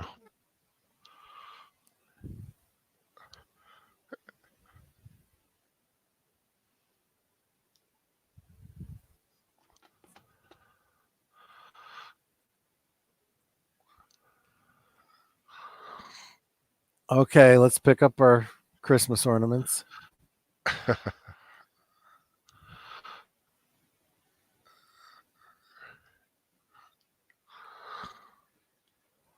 Okay, so seriously, I could probably get some like dollar store ornaments and put some LEDs into them.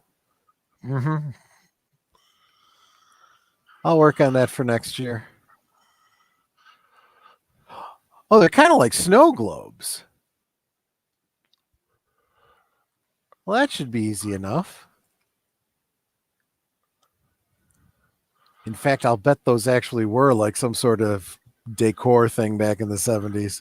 Yeah, need to make Wookiee Life Day a bigger thing. You know, kind of like along the line of Festivus. That was what a lot of people suspect that George Lucas's plan had originally been for Life Day. Now, another bit of trivia, the red outfits are just because they didn't have enough fur to make all the Wookiee outfits. And it comes out to be something pretty interesting. It kind of makes sense. Like it's some sort of a ceremonial thing that goes with Life Day. Yeah. Although I don't know what's happening there. They're walking through space into the sun. Metanui's like, how is it not over yet? We're almost there. We're almost there. Carrie Fisher still has to sing.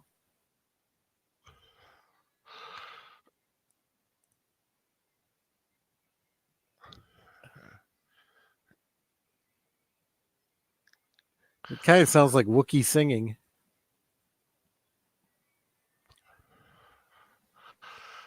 And if you can't afford a full Wookiee outfit, I guess doing Wookiee on Life Day would be the way to go. Exactly. It's the only time of year they wear clothes.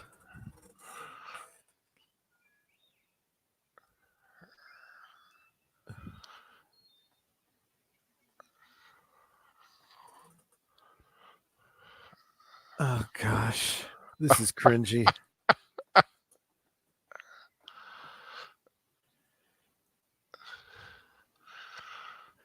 Well, think about it, Owen Lister. Her mom was Debbie Reynolds. Of course she can sing.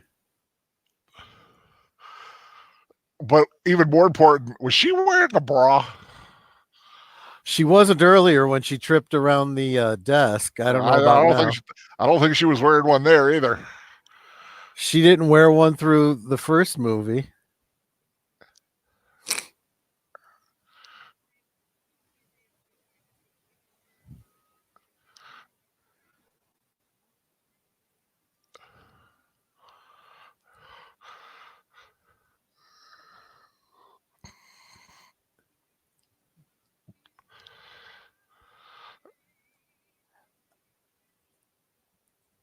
I mean, yeah, she's a good singer.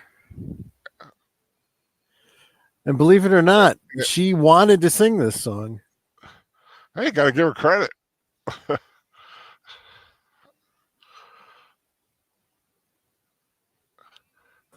Matchstick's like Debbie Reynolds. Yes, Debbie Reynolds was her mother. And Eddie Fisher was her father. And Debbie Reynolds passed away like less than a week after she did, if not like a couple days after she did. Yep. The stress of losing her daughter. I remember that was a sad time.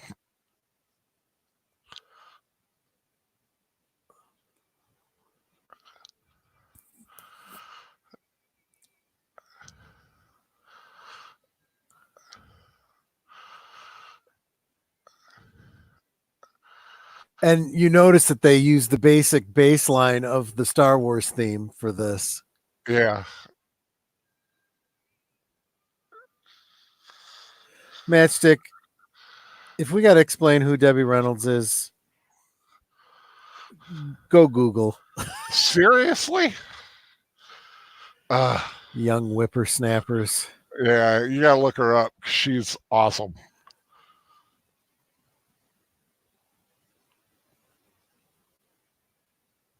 When I think Debbie Reynolds, I think Singing in the Rain. Yeah. Oh, that would be a good rewatch, too. True. We need to do some more classics. Debbie Reynolds, Tammy the Bachelor. I don't know that.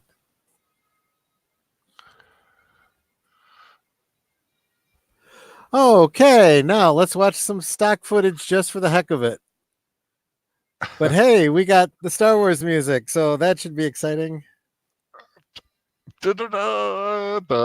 Yes, Melissa Harris points out that Debbie Reynolds was the witch from Halloween Town.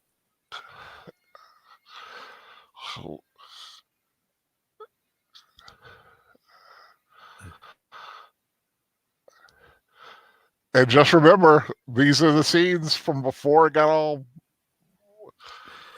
Matchstick, that is no excuse. You have access to the interwebs. Go Google. Now they just made me sad. They showed the scene just before Ben Kenobi died. Yep.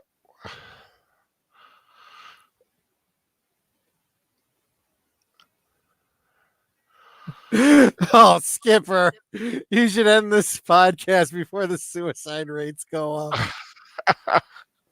This is so bad. The Royal Guard departs Kashyyyk for the new Death Star. Yeah, exactly.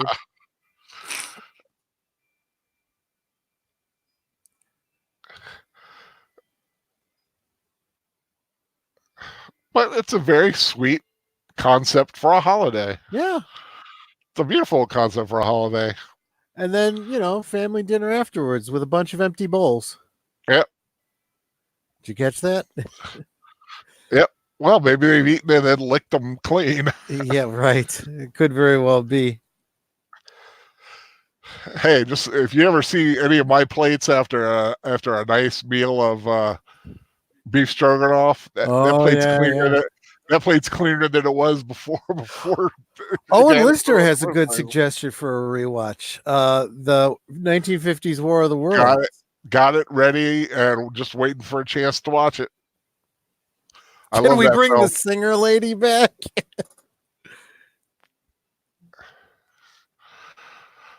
I think you guys could survive another 2 minutes. Great way You've to made end the it show. this far. You've made it this far. You could make it 2 more minutes. Great way to end the scene where everyone but the Wookiee gets a medal, right? Yeah, It's so true.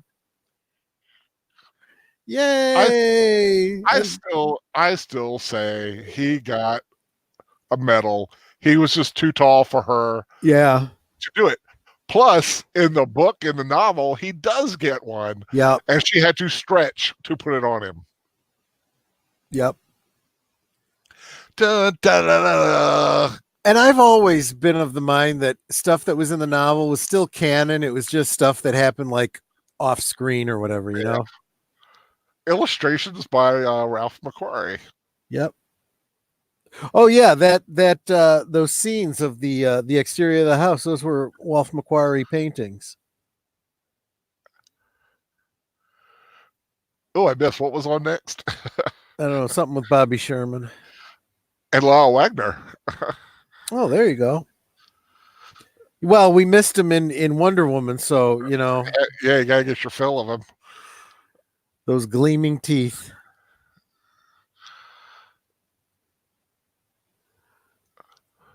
Okay, come on. That was not as bad as people make it out to be. It was actually kind of okay. It's very fun. Hey, Mohammed, did you just get here?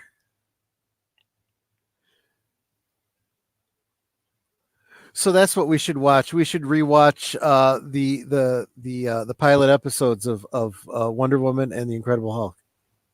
Oh, definitely, that'd be awesome.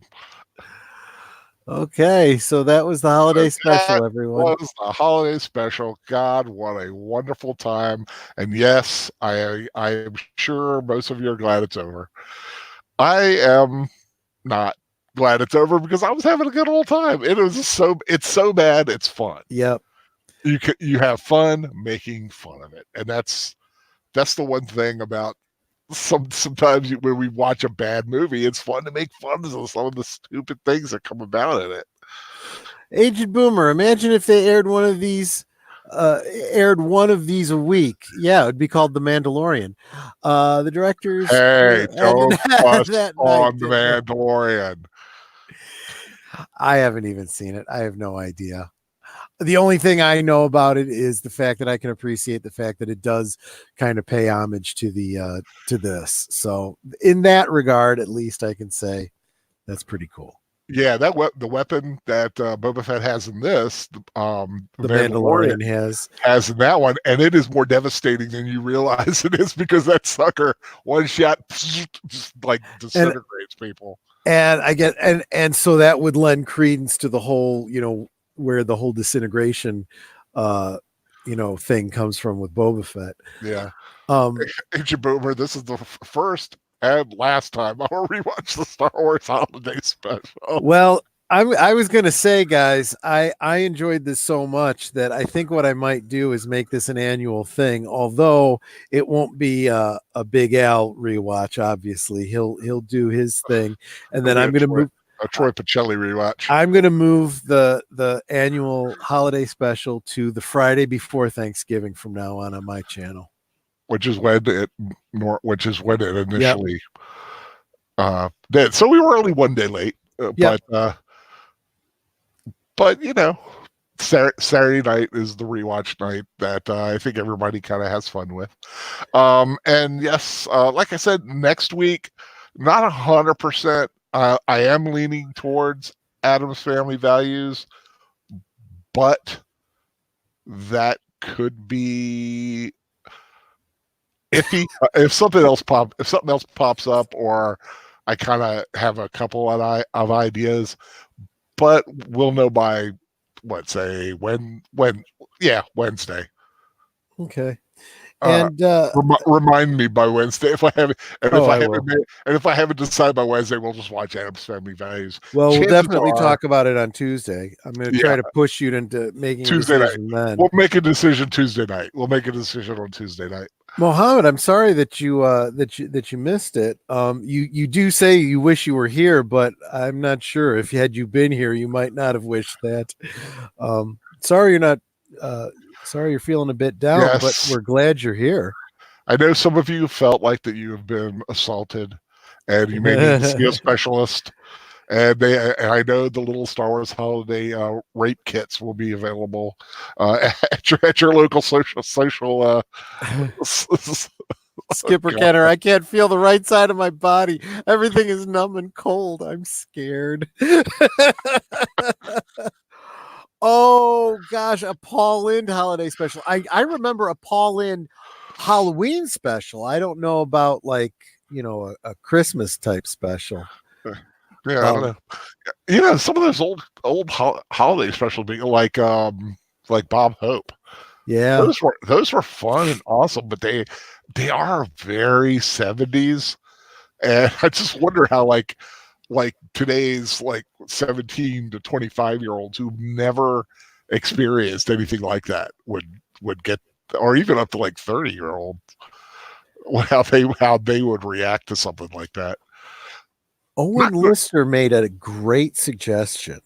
What's Enter that? the Dragon. Enter the Dragon. I've That never would be seen a- Enter the. I've never You seen Enter the haven't Dragon. seen Enter the Dragon? Oh, Bruce Lee? Nope. yes. Wow.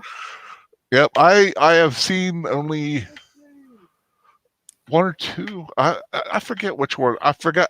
I've seen very little Bruce Lee. You know what we could do? One week we could watch Enter the Dragon, and then the following week we could watch The Last Dragon. Now, The Last Dragon. I love that film. Show enough. Show enough. I am the last dragon. Yeah. That is an awesome one. That was a good movie. I haven't seen it. Gosh, I don't think I've seen it since it was in theaters, to be honest with you. Yeah, if I look around and find an MP4 for it, I can enter that into the brain box. I'm gonna sometime after the new year, I'll start like looking at dates and times of years and like good movies for them. Would you guys? Here's an idea. We've got 14 watching. Would you guys rather us just pick a film, or would you rather have like an option of 2 or 3 in a poll? Keep in mind, we're the ones that decided to watch the holiday special, so maybe you should. Well, no. Let's okay. I'll take the blame. Here. It was me. I decided. Okay. Well, I let it happen, so I was an enabler. Yeah, you enabled me. Thank you, Al. And although the professor would have you think that Dragon Slayer was a bad rewatch, it wasn't. Anyone who didn't like it, you're wrong. So this is one of those examples where you guys were like, arguing back and forth about Dragon Slayer, and I completely missed that because I'm like, I actually don't remember it that well, but I think I kind of like that movie. Oh, I love that movie, of course, as we all now well know. But yeah, I didn't know he was as adverse to it until after we watched it. And then he started giving me crap about it. And I'm like, dude. Yeah. Like, one, I thought he had known about it because he was like, oh, yeah, definitely. We got to watch that. Yeah. He was making it sound like it was something we really had to watch. And I thought, okay, well, I know it's on Amazon at the time. And I'm wondering if he just didn't realize that it was something he didn't like or thought it was something else or something. I don't know. Maybe he thought it was Dragonheart. I don't know. Because I know he likes Dragonheart, which I like. But like I said, I find a vicious bestial dragon more fun. Didn't Dragon Slayer come out right around the time that Krull came out? Well, technically early 80s, yes. Yeah. Krull's another one. I love Krull. And God, Beastmaster, which I've got and we will be watching in the new year. Gosh, I love Beastmaster. Yeah, Tanya Roberts. Oh God. That movie, like I said, that movie has one of my favorite movie swords. If you want to know what some other movie swords I enjoy, there is a video on my channel that talks about some of the weapons that I love, swords and whatnot. Um, but just give us an idea. Would you rather us just come up with it and just say this week we're going to be watching whatever? Because that's 90% of the time was what ended up on how Professor Geek did it. He would just choose, and sometimes he would change his mind at the last minute too. So that's true. It was a little iffy. Now my thing is, one, I like watching something I have an MP4 of or a download of because I don't trust streaming, and I don't have the DVD watching capability yet. Plus, it all works out because all I need is the one thing. I don't have to worry about another machine. I can just go on the computer until it blows up. A poll normally pick them for special occasions. One more time, guys. I just want to do a little commercial here real quick for Frank Wojo over at Retro, Absolutely Retro on Facebook. Check out he sells those Mego figures that I've been talking about. Just plug in for him a little bit. Yes, Matt. Yes. Wait, let me get it right. Oh, you know what? I think Owen Lister said it, and he retracted made it go away. Okay. He was giving me crap for not liking the Sword of Gryffindor. I do not like the Sword of Gryffindor. It looks like a cheesy Halloween sword toy. I'm sorry. It just does to me. What is this Sword of Gryffindor? It sounds like Harry Potter. I was going to say Gryffindor sounds like something Harry Potter. Yeah, it's have you seen the Harry Potter movies? I've tried watching them. I know that we've actually played them on our TVs, but I tend to fall asleep. Yeah, a few times they've had the Sword of Gryffindor. It's a magic sword that was the sword of Godric Gryffindor, the guy who founded the Gryffindor house. And now I'm yawning. I'm sorry. I don't know what it is about Harry Potter that puts me to sleep. It's just not one of the it's overly pretty, but it also looks kind of cheesy to me. And like I said, that's why it's like me personally. Yeah. I don't think ill of anyone who likes that sword. That's goody for you. All the power in the world, but I just do not think it's right. Chris Damon says should do a poll, that way we could torment you with choices. Well, first of all, if I do a poll, I'm picking the films that go on the poll anyway. Probably with some input from Troy or whoever else. But this also may situations like if I could ever get one Miss Marjade to do a film with me, I would love to have me and her do a film together. Sleepless in Seattle. No. Who's Got Mail? Who's Got Mail? That's the one. That's what she wants me to watch. Postcards from the Edge. Sorry.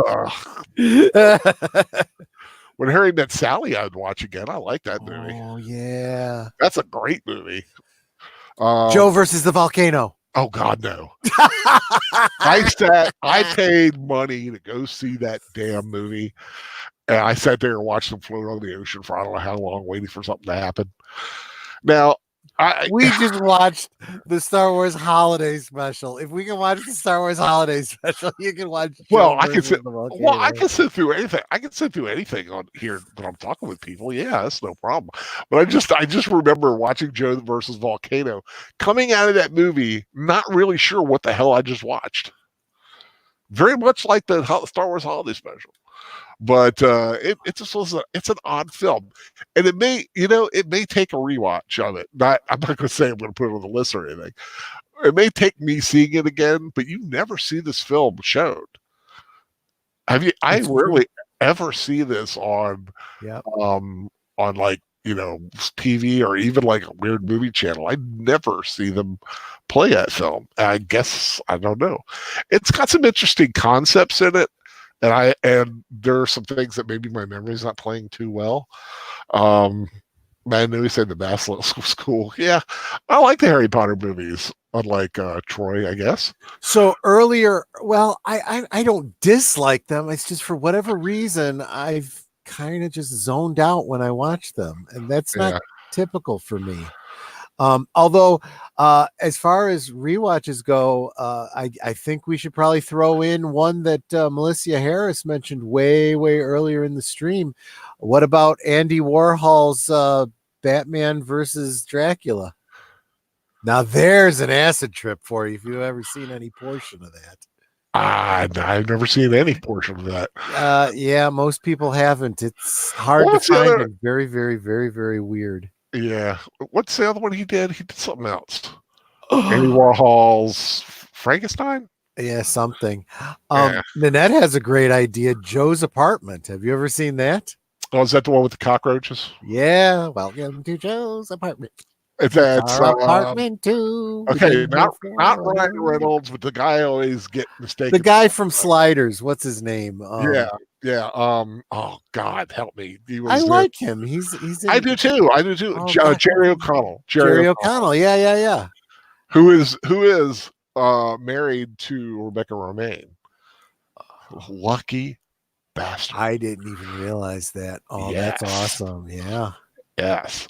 I think any man who is married to Rebecca Romaine or Charlize Theron.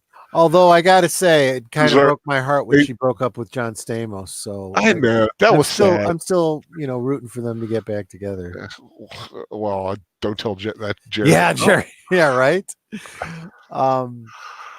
But yeah, this like I said, so Owen Lister does not want a Jane Austen film, but I'll be honest with you, I'd love to see Pride and Prejudice and Zombies. That would be a great rewatch. That's a cool film. That is a cool film. I like Pride and Prejudice. Yeah.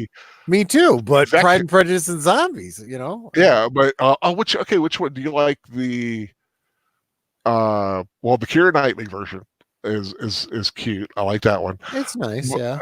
There's a BBC version that's really good too, though. I've got like 3 versions of Pride and Prejudice on. But are you talking about the Colin Firth version? Yeah. Oh God, that is perfection. Yeah, we got that for Nanette because she liked Colin Firth. Yeah, I don't have anything against him. I like him too. Yeah, but I like Pride, Prejudice, Sensibility. I like Jane Austen. I even like the movie Jane Austen's Book Club. If you've ever seen that, I haven't. Yeah, I might. You know what? Someone, he had to go and mention Pride and Prejudice. I like Jane Austen, but I like Steve Austin better. That's funny. Hey, we could do a $6 Million Man pilot episode rewatch too. Yeah, that would be interesting. Yeah, there's a lot of stuff we could do. We've got Battlestar Galactica rewatch. The original movie, Battlestar Galactica movie. Yeah. Or Buck Rogers. Oh, definitely Buck Rogers. Especially Buck Rogers with vets. Mara Jade in the house. Mara Jade, where were you? Yes, we needed you to rein in Al. He was getting a little goofy there during the rewatch. Hey, I was just being true to myself. You were being true to the holiday special, I gotta say. Well, also trying to keep this channel not for kids. Is there a $6 Million Man Christmas episode? Huh. Not that I'm aware of. Well, I got to be honest. I've got them all on DVD, so there might be an episode that takes place at Christmas. Probably. But is it a Christmas episode? $6 Million Man. He wears a red outfit. He runs really fast. It'd be really fun is to do $6 Million Man Bigfoot episodes with Andre the Giant. Should have known you'd like. Well, he wasn't in all of them, right? No, because someone else made them. Yeah. Eventually too, but right. But for me, the real Bigfoot is Andre the Giant. That's the true Bigfoot of that. Yeah. That In fact, I universe. bought the Andre the Giant Mego figure so that I could do a God, custom. So I could do a I custom love Bigfoot. that. Yeah, I'm still working on that one. I love me some Bigfoot. Yeah. There are so many. Oh God, I Well, wish I had a We bigger. know how you are about feet in general, Al. Well, you know, I wow. I wonder if there's a correlation. I don't know. I I don't doubt. know. I I kind of hope not, because that takes it to I a don't think so. whole new level of weird. Yeah, I don't think so. Flash Gordon rewatch will happen. Got it. Owen Lister says the only way to get him to watch Pride and Prejudice is to strap him down and tape my eyes open. A Clockwork Orange rewatch. Yes. See, you thought the same thing I did. Yeah, there's a lot of great films out there. I'm sure for a few months we're going to just be playing it week to week, just kind of Right. coming up with an idea, and then as we get going, we'll start to think about it. I might want to do things a little different than the professor in that if we play part one week, I probably want to do like if there's a trilogy, to do the whole trilogy at like one after the other. I think. Yeah, but if you do that, you're taking up almost a whole month so it'd be like But whatever month. most of them okay. we've already ever done too. I mean, like True. we haven't done Return of the Jedi. Yeah, we do need to do Return of the Jedi. We've done 4 and 5, have not done 6, and still, and of course, every now and then we need a sprinkle of Star Trek episodes and we movies. do have to do some Star Trek too. Yep, definitely. But I think we got the next little while planned out. Next Thursday, if you don't have any other holiday plans, Nanette and I will be doing. I will probably be right there watching along with you in chat. That's awesome. We'll be doing Planes, Trains, and Automobiles. That's a very on very my channel. Favorite movie of mine, and I have got it on download. Next week, Friday, what is Fan Man doing? If the Fan Man stays where he's going to do, he should be doing Chopping Mall, which is a horror film, an 80s horror film that takes place in a shopping mall. And it's on Black Friday. What better day to watch a horror movie that takes place in a shopping mall when there's already a live action horror shopping malls going on around. And then next week, Saturday, we will be Saturday back here watching something. We'll let you know. We'll have it finalized by Tuesday night. Right now, probably Adam's Family Values in the lead, unless a light from heaven strikes me for something else. But I do have it ready to go.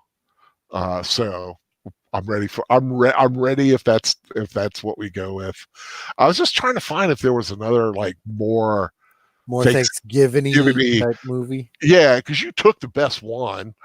That's just awesome. That's the one I would have picked. It's my Thanksgiving tradition, so that's why I took it. Dude, you called it. It's yours with my blessing. And like I said, I'll be right there watching it with you.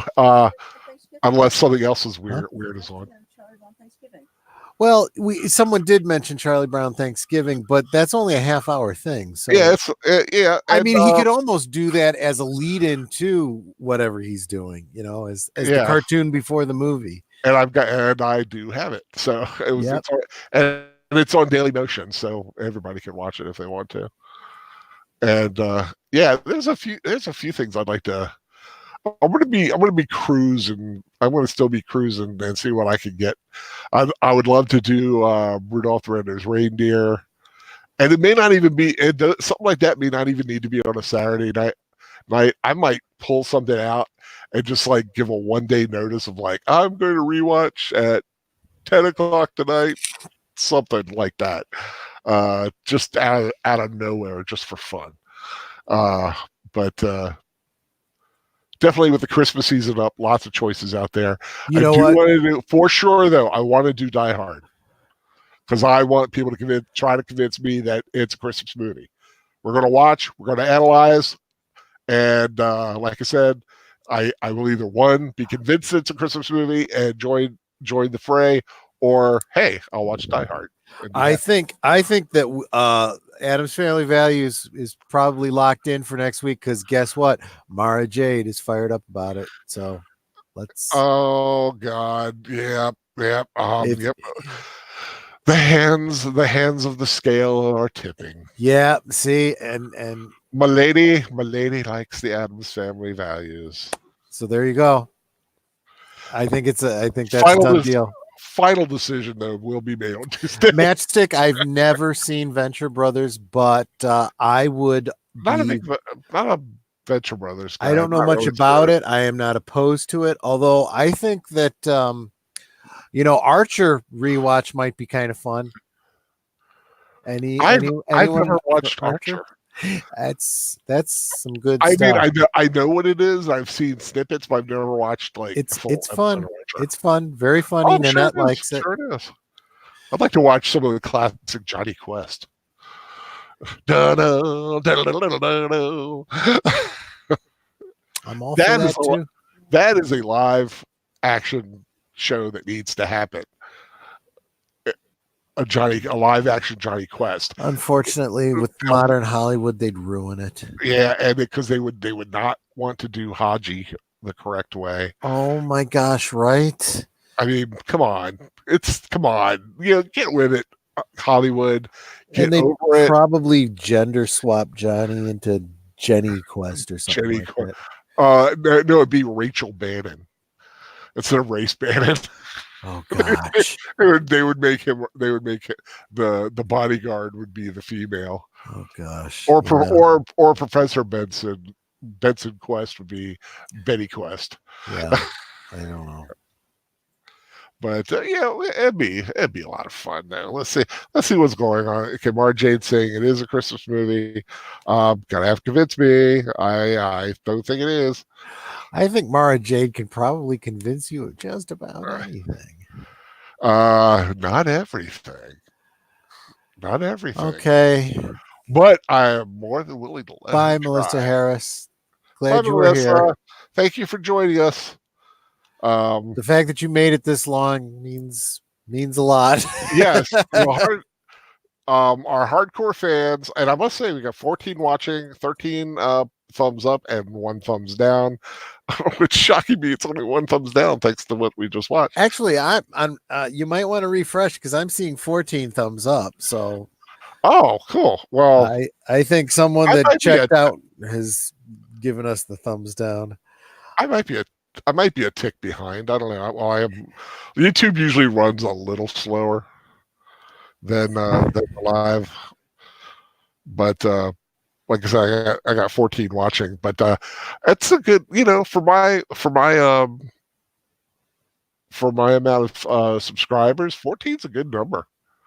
I'm happy with 14. Ooh, Mara Jade, Al. I'm refreshing and I'm missing it. Oh, Al is not as captivated with me anymore.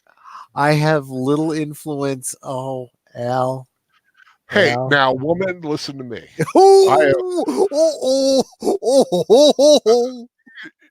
Okay, I'm pulling. Here we go. This is getting good, folks. I'm pulling the W word, woman. Woman. I have in my files a little film called You Got Mail, which would not be there if it wasn't for you. Woman, I'm in trouble now. I have got that film ready to go, Mister. Waiting for you to just, lead me to the promised land on this film that you've been wanting me to watch with you for a long time. So getting us back to the Star Wars thing, Al, you were talking a couple streams ago about the R2-D2 and Darth Vader activity books, if I remember correctly. Is that right? I believe so, yes. I do have them somewhere. My lovely enabler purchased for me because I used to have them. She got me the Darth Vader and R2D2 activity books, and 2 books I was unaware of: the Chewbacca activity book and the Luke Skywalker Ooh. activity book. And all Now, four. I'm not sure which ones I have. I know I have 2 of them. I'm pretty sure I have to go through my stuff to see what I I only actually ever have. even knew about the R2D2 and Darth Vader one, but she got me the Chewbacca and Luke Skywalker, and all 4 of them have recipes in them for cookies. I love recipes that are Themed like that. that are themed on shows, movies, Yep. TV, or something. You know, like I said, I've got the Star Trek cookbook. I've got the Friends cookbook for some unknown reason. I've got where's some of the other one? I've got the Twin Peaks Axis Guide, which has the recipe for cherry pie in it. I have a if anyone remembers the series of books Dragonlance. Yes. They put out a book called Tales from something. It was a big book. It was basically like art and stuff like that. It was kind of a supplemental kind of thing, but it also has recipes in it, like Tasselhoff's stew or something like that, and it's got all these like different recipes. I love stuff like that. I love. There's a couple. I want to get the unexpected cookbook. The one from the Hobbit, but it's so freaking expensive. Speaking of which, don't forget Monday night. Is it Monday night? Monday night. Monday night is the next 2 The chapters Hobbit, of the Hobbit, 11 p.m. on the Catholic Bible Geek, and keep tabs on the Catholic Bible Geek and the Professor's channel, because we may be doing me, the Professor, and possibly Mara Jade will be doing an Advent discussion. Ooh. Now, I don't know the current state of 100% if this is going to happen, and I think it might be tomorrow night. I think. I'm not sure, but keep an eye out, and keep an eye out on my Twitter, on the Professor's Twitter, Catholic Bible Geek Twitter, and maybe even Mara Jade's Twitter if she retweets. Whatever happened to the Burbs rewatch? It turned into something else. Yeah, we were going to do the Burbs, and we ended up doing House. That's what it was. We ended up doing House instead because of, I don't know why. We'll do the Burbs. I've got it ready to go. We can do the Burbs. That'd be fun. You still with me, Troy? I'm here. Oh, Definitely. Okay. I just didn't want to interrupt you. More Venture Brothers. Don't know this Venture Brother. Oh, Professor Geek. Yes, we are tomorrow at 11 p.m. Eastern Standard Time. Mara Jade, myself, and the Catholic Bible Geek, aka Professor Geek. Oh, so this is tomorrow night you guys are talking Tomorrow about. night we will have a discussion on Advent. It's a Catholic, well, from a Catholic prospect anyway.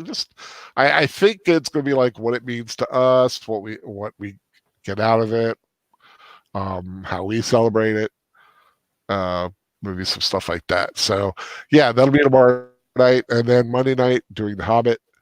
My little Catholic Advent memory is in Catholic school, we made little, it's like a craft.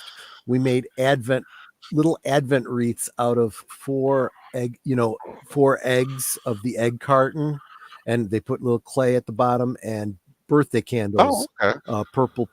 Purple and pink, I think, are the colors. It's more than I have. I don't have an Advent wreath. I actually have a design and an idea for one that I one day am going to construct myself, because I know exactly what I want. And although I like a lot of the concepts out there, sometimes they're pretty expensive when you really get down to it. But the closest I've seen, I like this one where you get 4 little glass votives.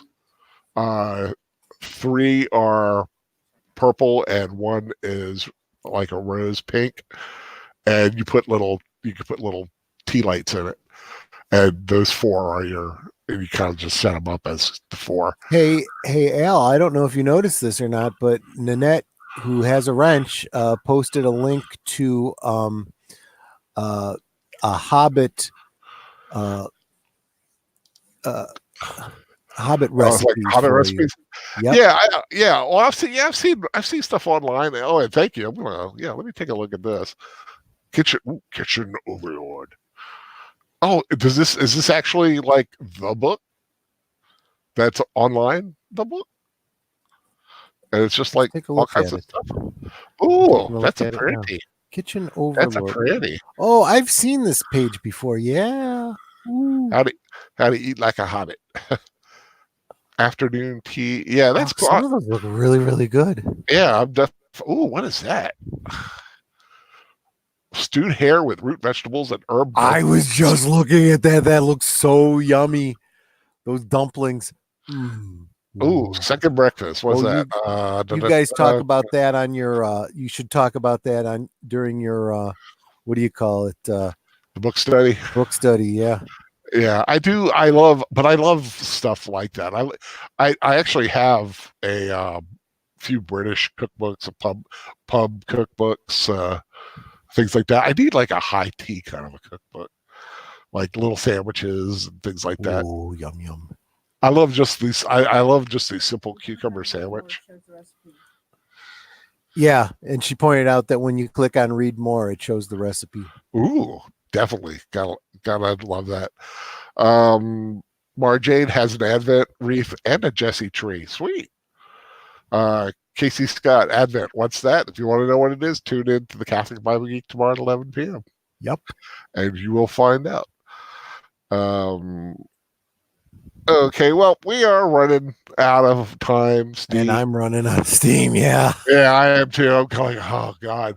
The Star Wars rewatch does take a lot out of you because it's a chore to get through. It truly is. Not to mention all the sugar in that wasaka berry pudding. I am just crashing. I guess if you were bouncing earlier, you definitely must be crashing right about now. Yeah, I absolutely am. And the caffeine from the tab is not helping me any.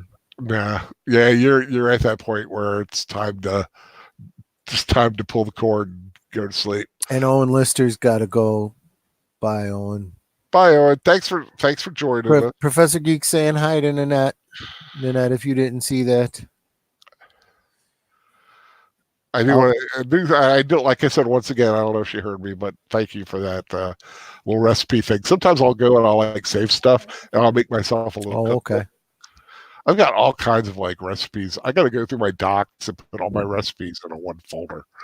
So I've got like Greek recipes and just weird stuff, even videos. Oh yeah, I didn't have any cookies.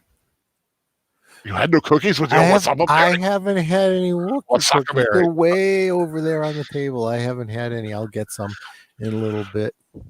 One of these days, I'll have to fix myself another Death Star cookie. That's no moon. It's a cookie. I think I might actually make some tomorrow. Oh, sweet. Post pictures. That'd be awesome. I need to figure out a way to do pictures more. And I'm gonna have to work with like sharing a stream.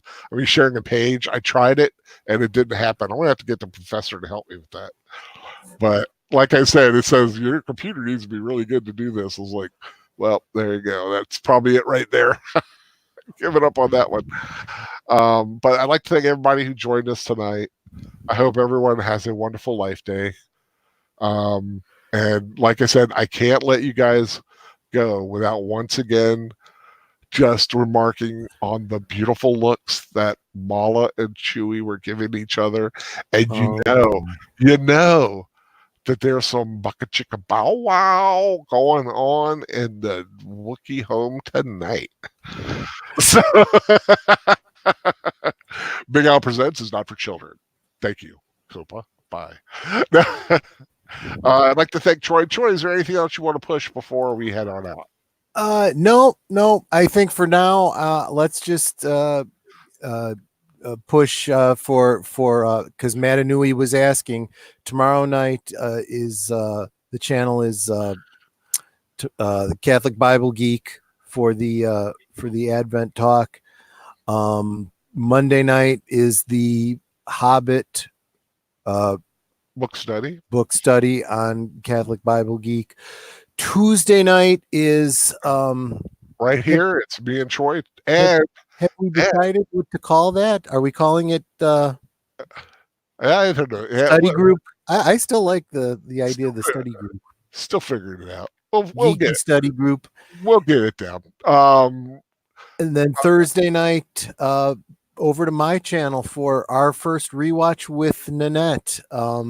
The Planes, Trains, and Automobiles. Yep. And Friday, Fan Man Shopping Mall. And then next Saturday, 99% chance it's going to be Adam's Family Values. Yep. And about Tuesday night, the Fan Man's expressing interest, maybe popping in. Ooh. But again, I think we should remind everyone that we're moving to an hour earlier because that's how we get the opportunity to bring Are we doing it an hour earlier on Tuesday? Yeah, didn't we agree to that? I thought we did. I really hadn't thought one way or another about Tuesday night. I was just worried about Saturday night. You want to do it an hour early? Do you guys want to do it an hour earlier on Tuesday night or 2:11 for this week? Nanette pointed out that we should. That's how we roll in the Shire. We're just going to an hour earlier. It's how it happens. You know, Yep. we just suddenly things go into another gear. We'll see. I like the idea of 10 o'clock. Oh, wait a minute. Tuesday or 9 night. o'clock Central. I'm trying to think. Tuesday night, 10 o'clock is right after Arrow, so nothing else is on. Okay. I think we'd be all right with 10. You want to go 10? Yep. 10 o'clock on Tuesday, my friends. You've heard it here first. We'll tweet, retweet, double tweet, and whatever tweet about that. So let's try 10, see how it goes. 10 o'clock on Tuesday. Agent Boomer likes 11. Well, I didn't like Sword of Gryffindor either. So, yeah, 10 o'clock, like I said, if we can get Fan Man in, it helps me end up a little earlier. I probably won't feel as tired going as late. And that helps Nanette because, it's a work night. So, and hey, what better excuse than it's a work night? It helps Nanette. Come on. Yep. Do you guys want to cause Nanette all this problem? I don't think so. I know I don't. I don't live with her, but I know. And hey, if Mara Jade is good with the hour earlier, then it's done. It's holy writ. Oh, is she good with it? She says. I don't know. I'm asking Mara Jade. You want to chime in? Would you be interested? Jade, my darling. Yes. She says earlier is all good. So done. Earlier is good. 10.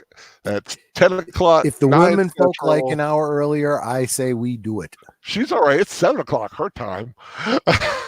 Oh wow! I forgot. That's right. She's on the West Coast. West Coaster. Yeah. Yeah. I wish they all could be California girls. Oh God! I was just looking for a reason for a song. Okay, so yeah, that's all the stuff. Like I said, on Facebook, keep an eye out for the iconic Universal Monsters, iconic Batman, the Maidens and Monsters, and Big Al's Review-O-Rama. That's my stuff. Hope you guys enjoyed our look back to 1978 and the Star Wars Holiday Special. And even if you didn't, I'm glad you joined us while we had fun doing it. I hope you guys have a great Sunday, and I'll see you tomorrow night on the Catholic Bible Geek channel if you tune in. Okay, take care, everyone.